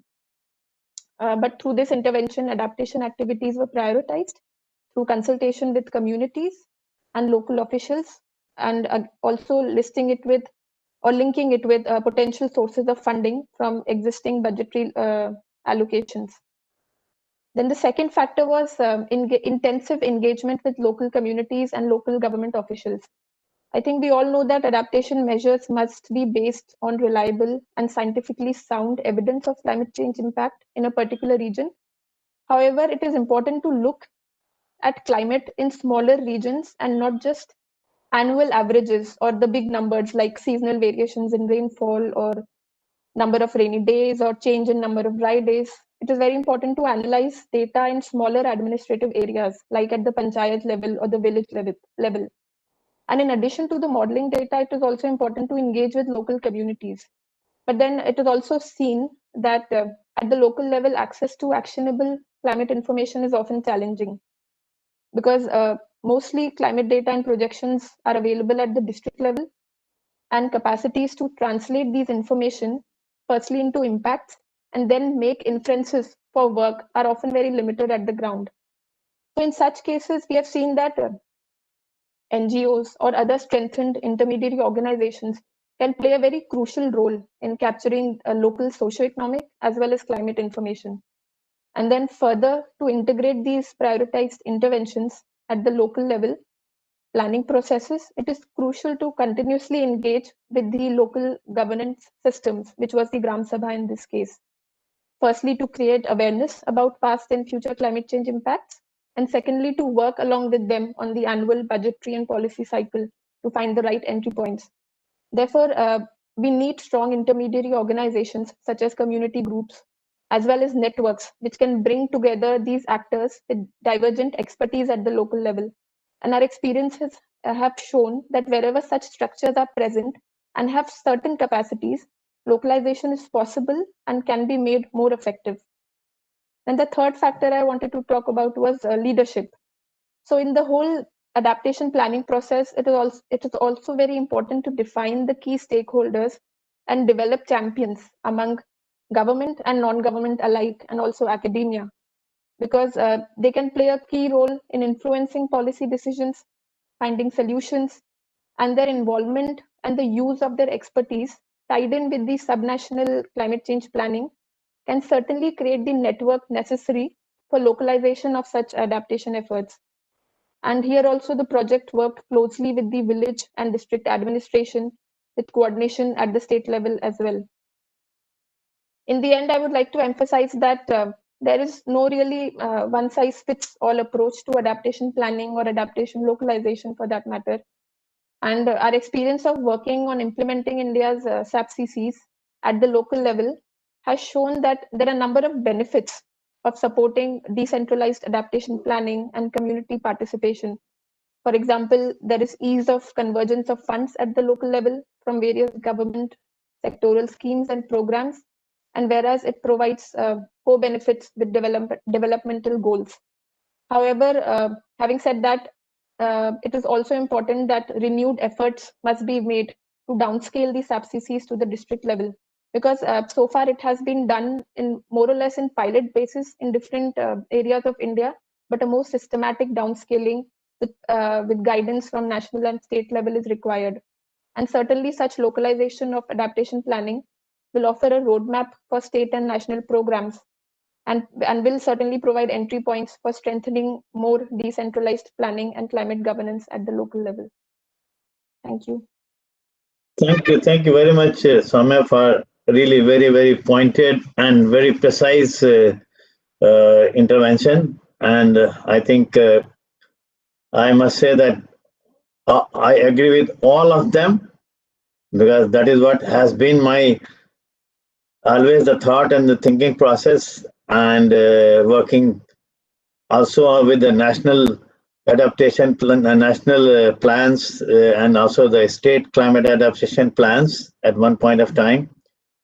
And yes, you are very right that we need to look into that, how best we can downscale from the national to subnational, and ultimately it has to be down to the local area or the village level or the watershed level. So I'm very happy to see that you mentioned a watershed this thing, because I have been always advocating that, in my view, the best framework or a conceptual framework for adaptation as well as the co-benefit of mitigation through adaptation cannot be anything better than the watershed integrated watershed management concept, provided it has been very effectively planned through the community engagement and followed all those processes. So I think, anyway, I'll not have time to go into all those details, but I'm very happy with your interventions, and maybe if there are certain questions and clarifications toward then, if the time permits, we'll try and look into that.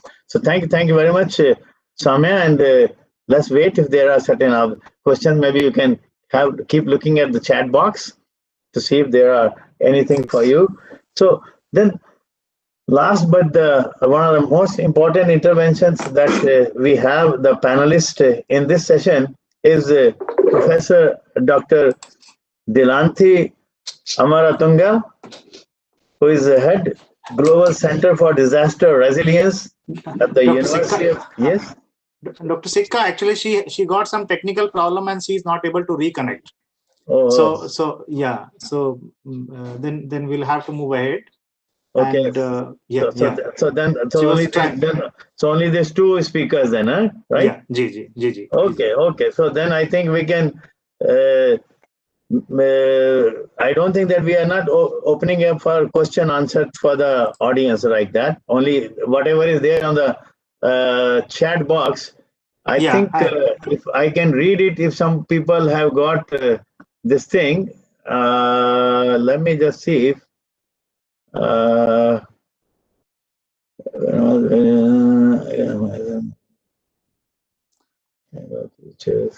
I don't think.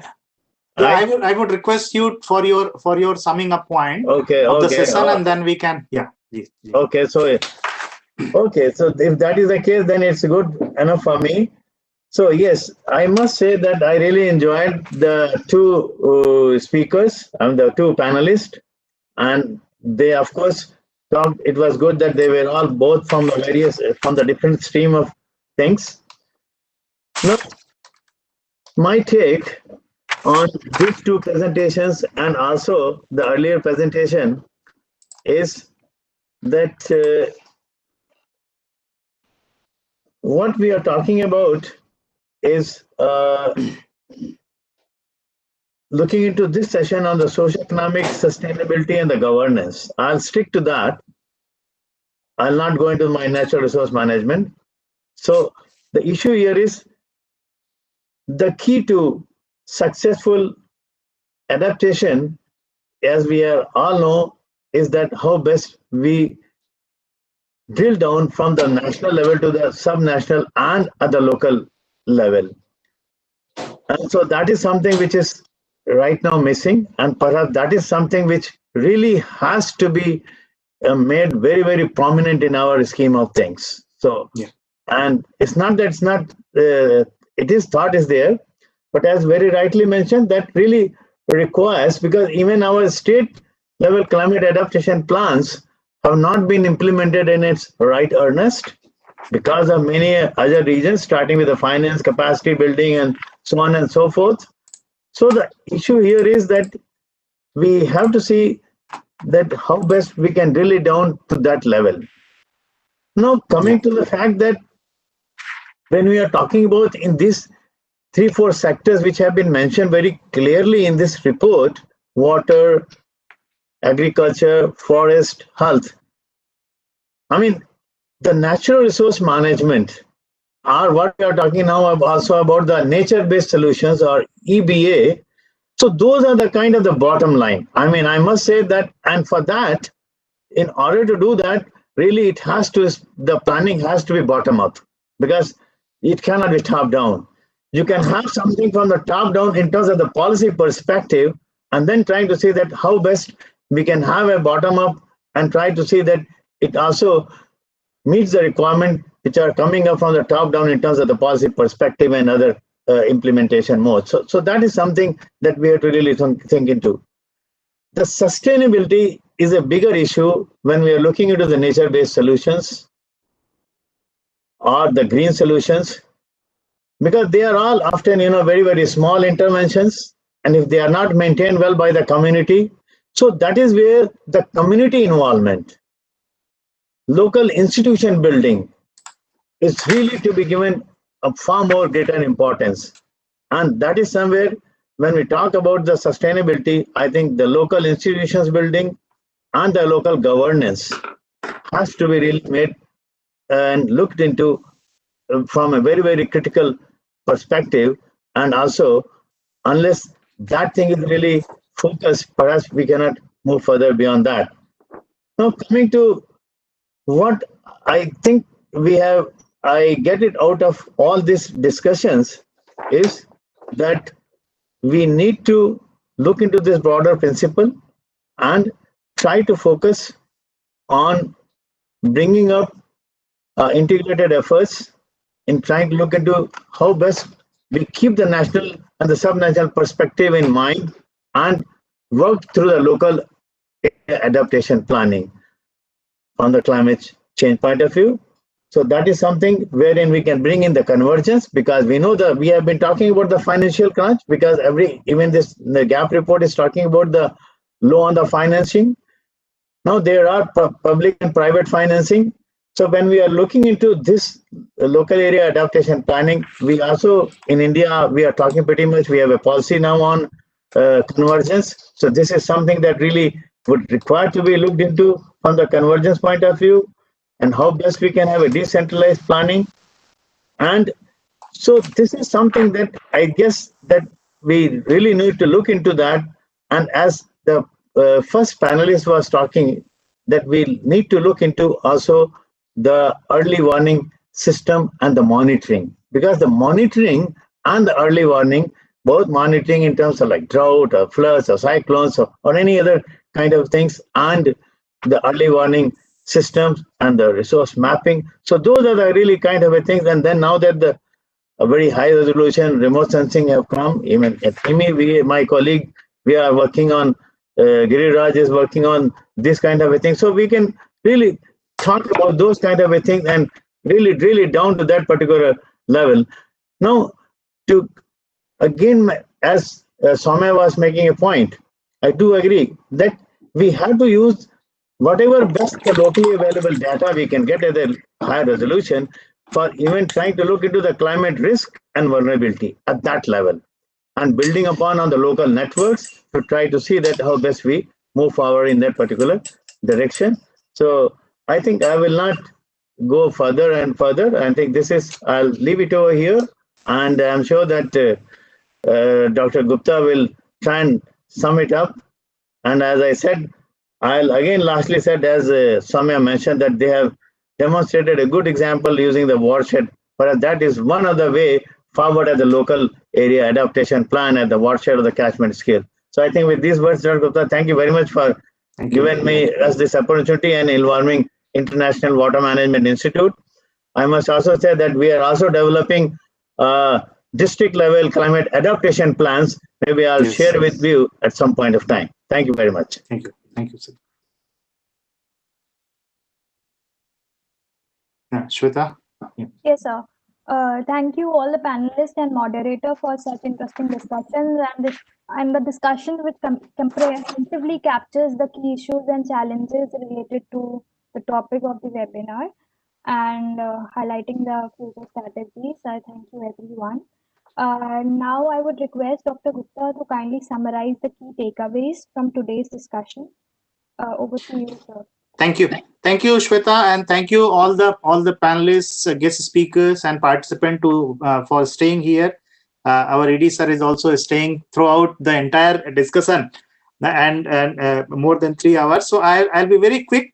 10 points, and I will take around 2 minutes in just mentioning the points which I noted, which repeatedly have been highlighted by the speakers since the inaugural till now. So first thing is that the administration and governance of adaptation. So the weaknesses in these areas. Then sectoral mainstreaming of adaptation at local and subnational level. Third one is upscaling and replication of models are the lessons of the pilots. Fourth is adaptation, looking at adaptation as investment in adaptation or adaptation as investment. So there are two sides of the coin. The fifth point that emerged, that the models and case studies, and especially for effective monitoring and evaluation, And as the UNDRR also highlighted that the environmental loss databases, the environmental losses into the PDNA process. Then the gray infrastructure issues related with green and blue infrastructure. So what's the kind of balance and how we are looking at this? Then the financial aspect. So three kind of things, that the direct climatic funds, indirect funds, and co-benefits among various financial provisions. Then the eighth point that emerged was the nature-based solutions emerged to be a major case for adaptation interventions.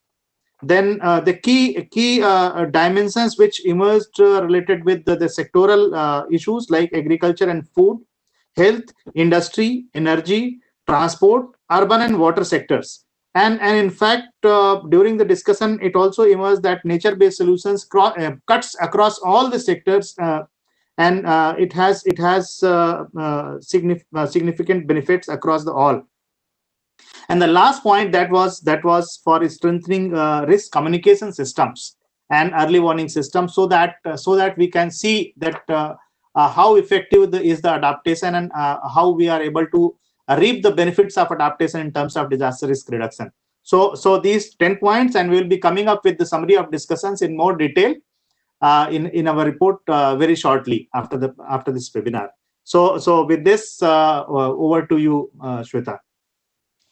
Thank you, sir, for sharing the key takeaways from today's discussion. Now, I would directly move to ED NIDM to kindly share his closing remark for this webinar and provide the concluding remarks for this discourse. Thank you, Dr. Shweta. For the last 3.5 hours, I was riveted to the webinar because of the quality of the speakers, and each speaker gave out such unique issues which were very, very relevant. So I must congratulate each speaker that they brought out such relevant points relevant to the health adaptation gaps, and also what should be done, and also somewhere relating it to India's context. The points are many which have been summarized very well by Professor Anil Gupta. Regional cooperation is one area where I will say we must lay stress on. And second is localizing the adaptation plan, which was also given out towards the end, is the key to the whole process. And finances, finally, is the cross-cutting issue, which is the backbone of any such intervention. So I feel that there is a case in point that we can hold more discussions on each of the gaps that has been mentioned in the GAP 2020 that we discussed today, and go more deliberately on each gap and see how we can help out, or what policy changes can be done so that it is mitigated. I think next few webinars can be planned on those lines. But here,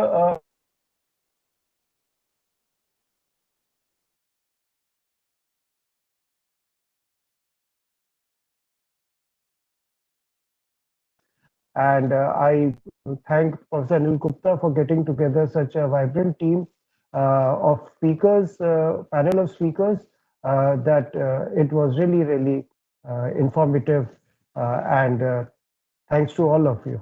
Over to you, Dr. Gupta. Thank you, sir. Thank you.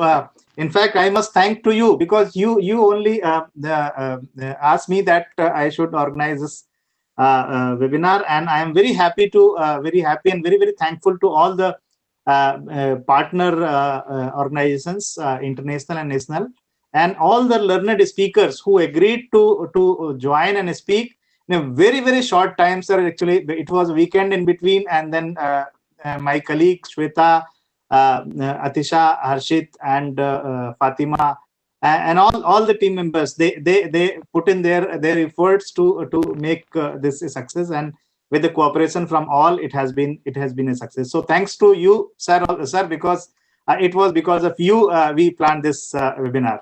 Yeah. So over to Shweta for a formal vote of thanks.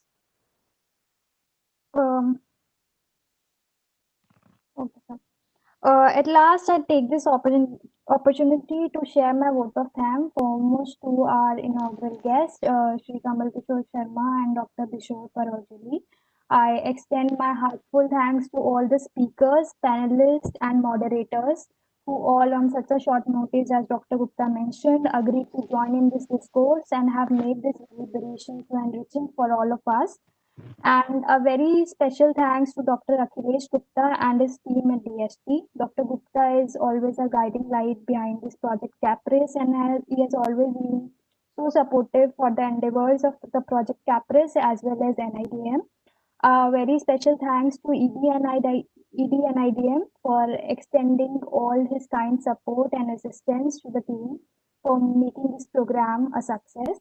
I would also extend my heartiest thanks to Professor Gupta for his guidance and the support for pulling out this important discourse on such an important topic.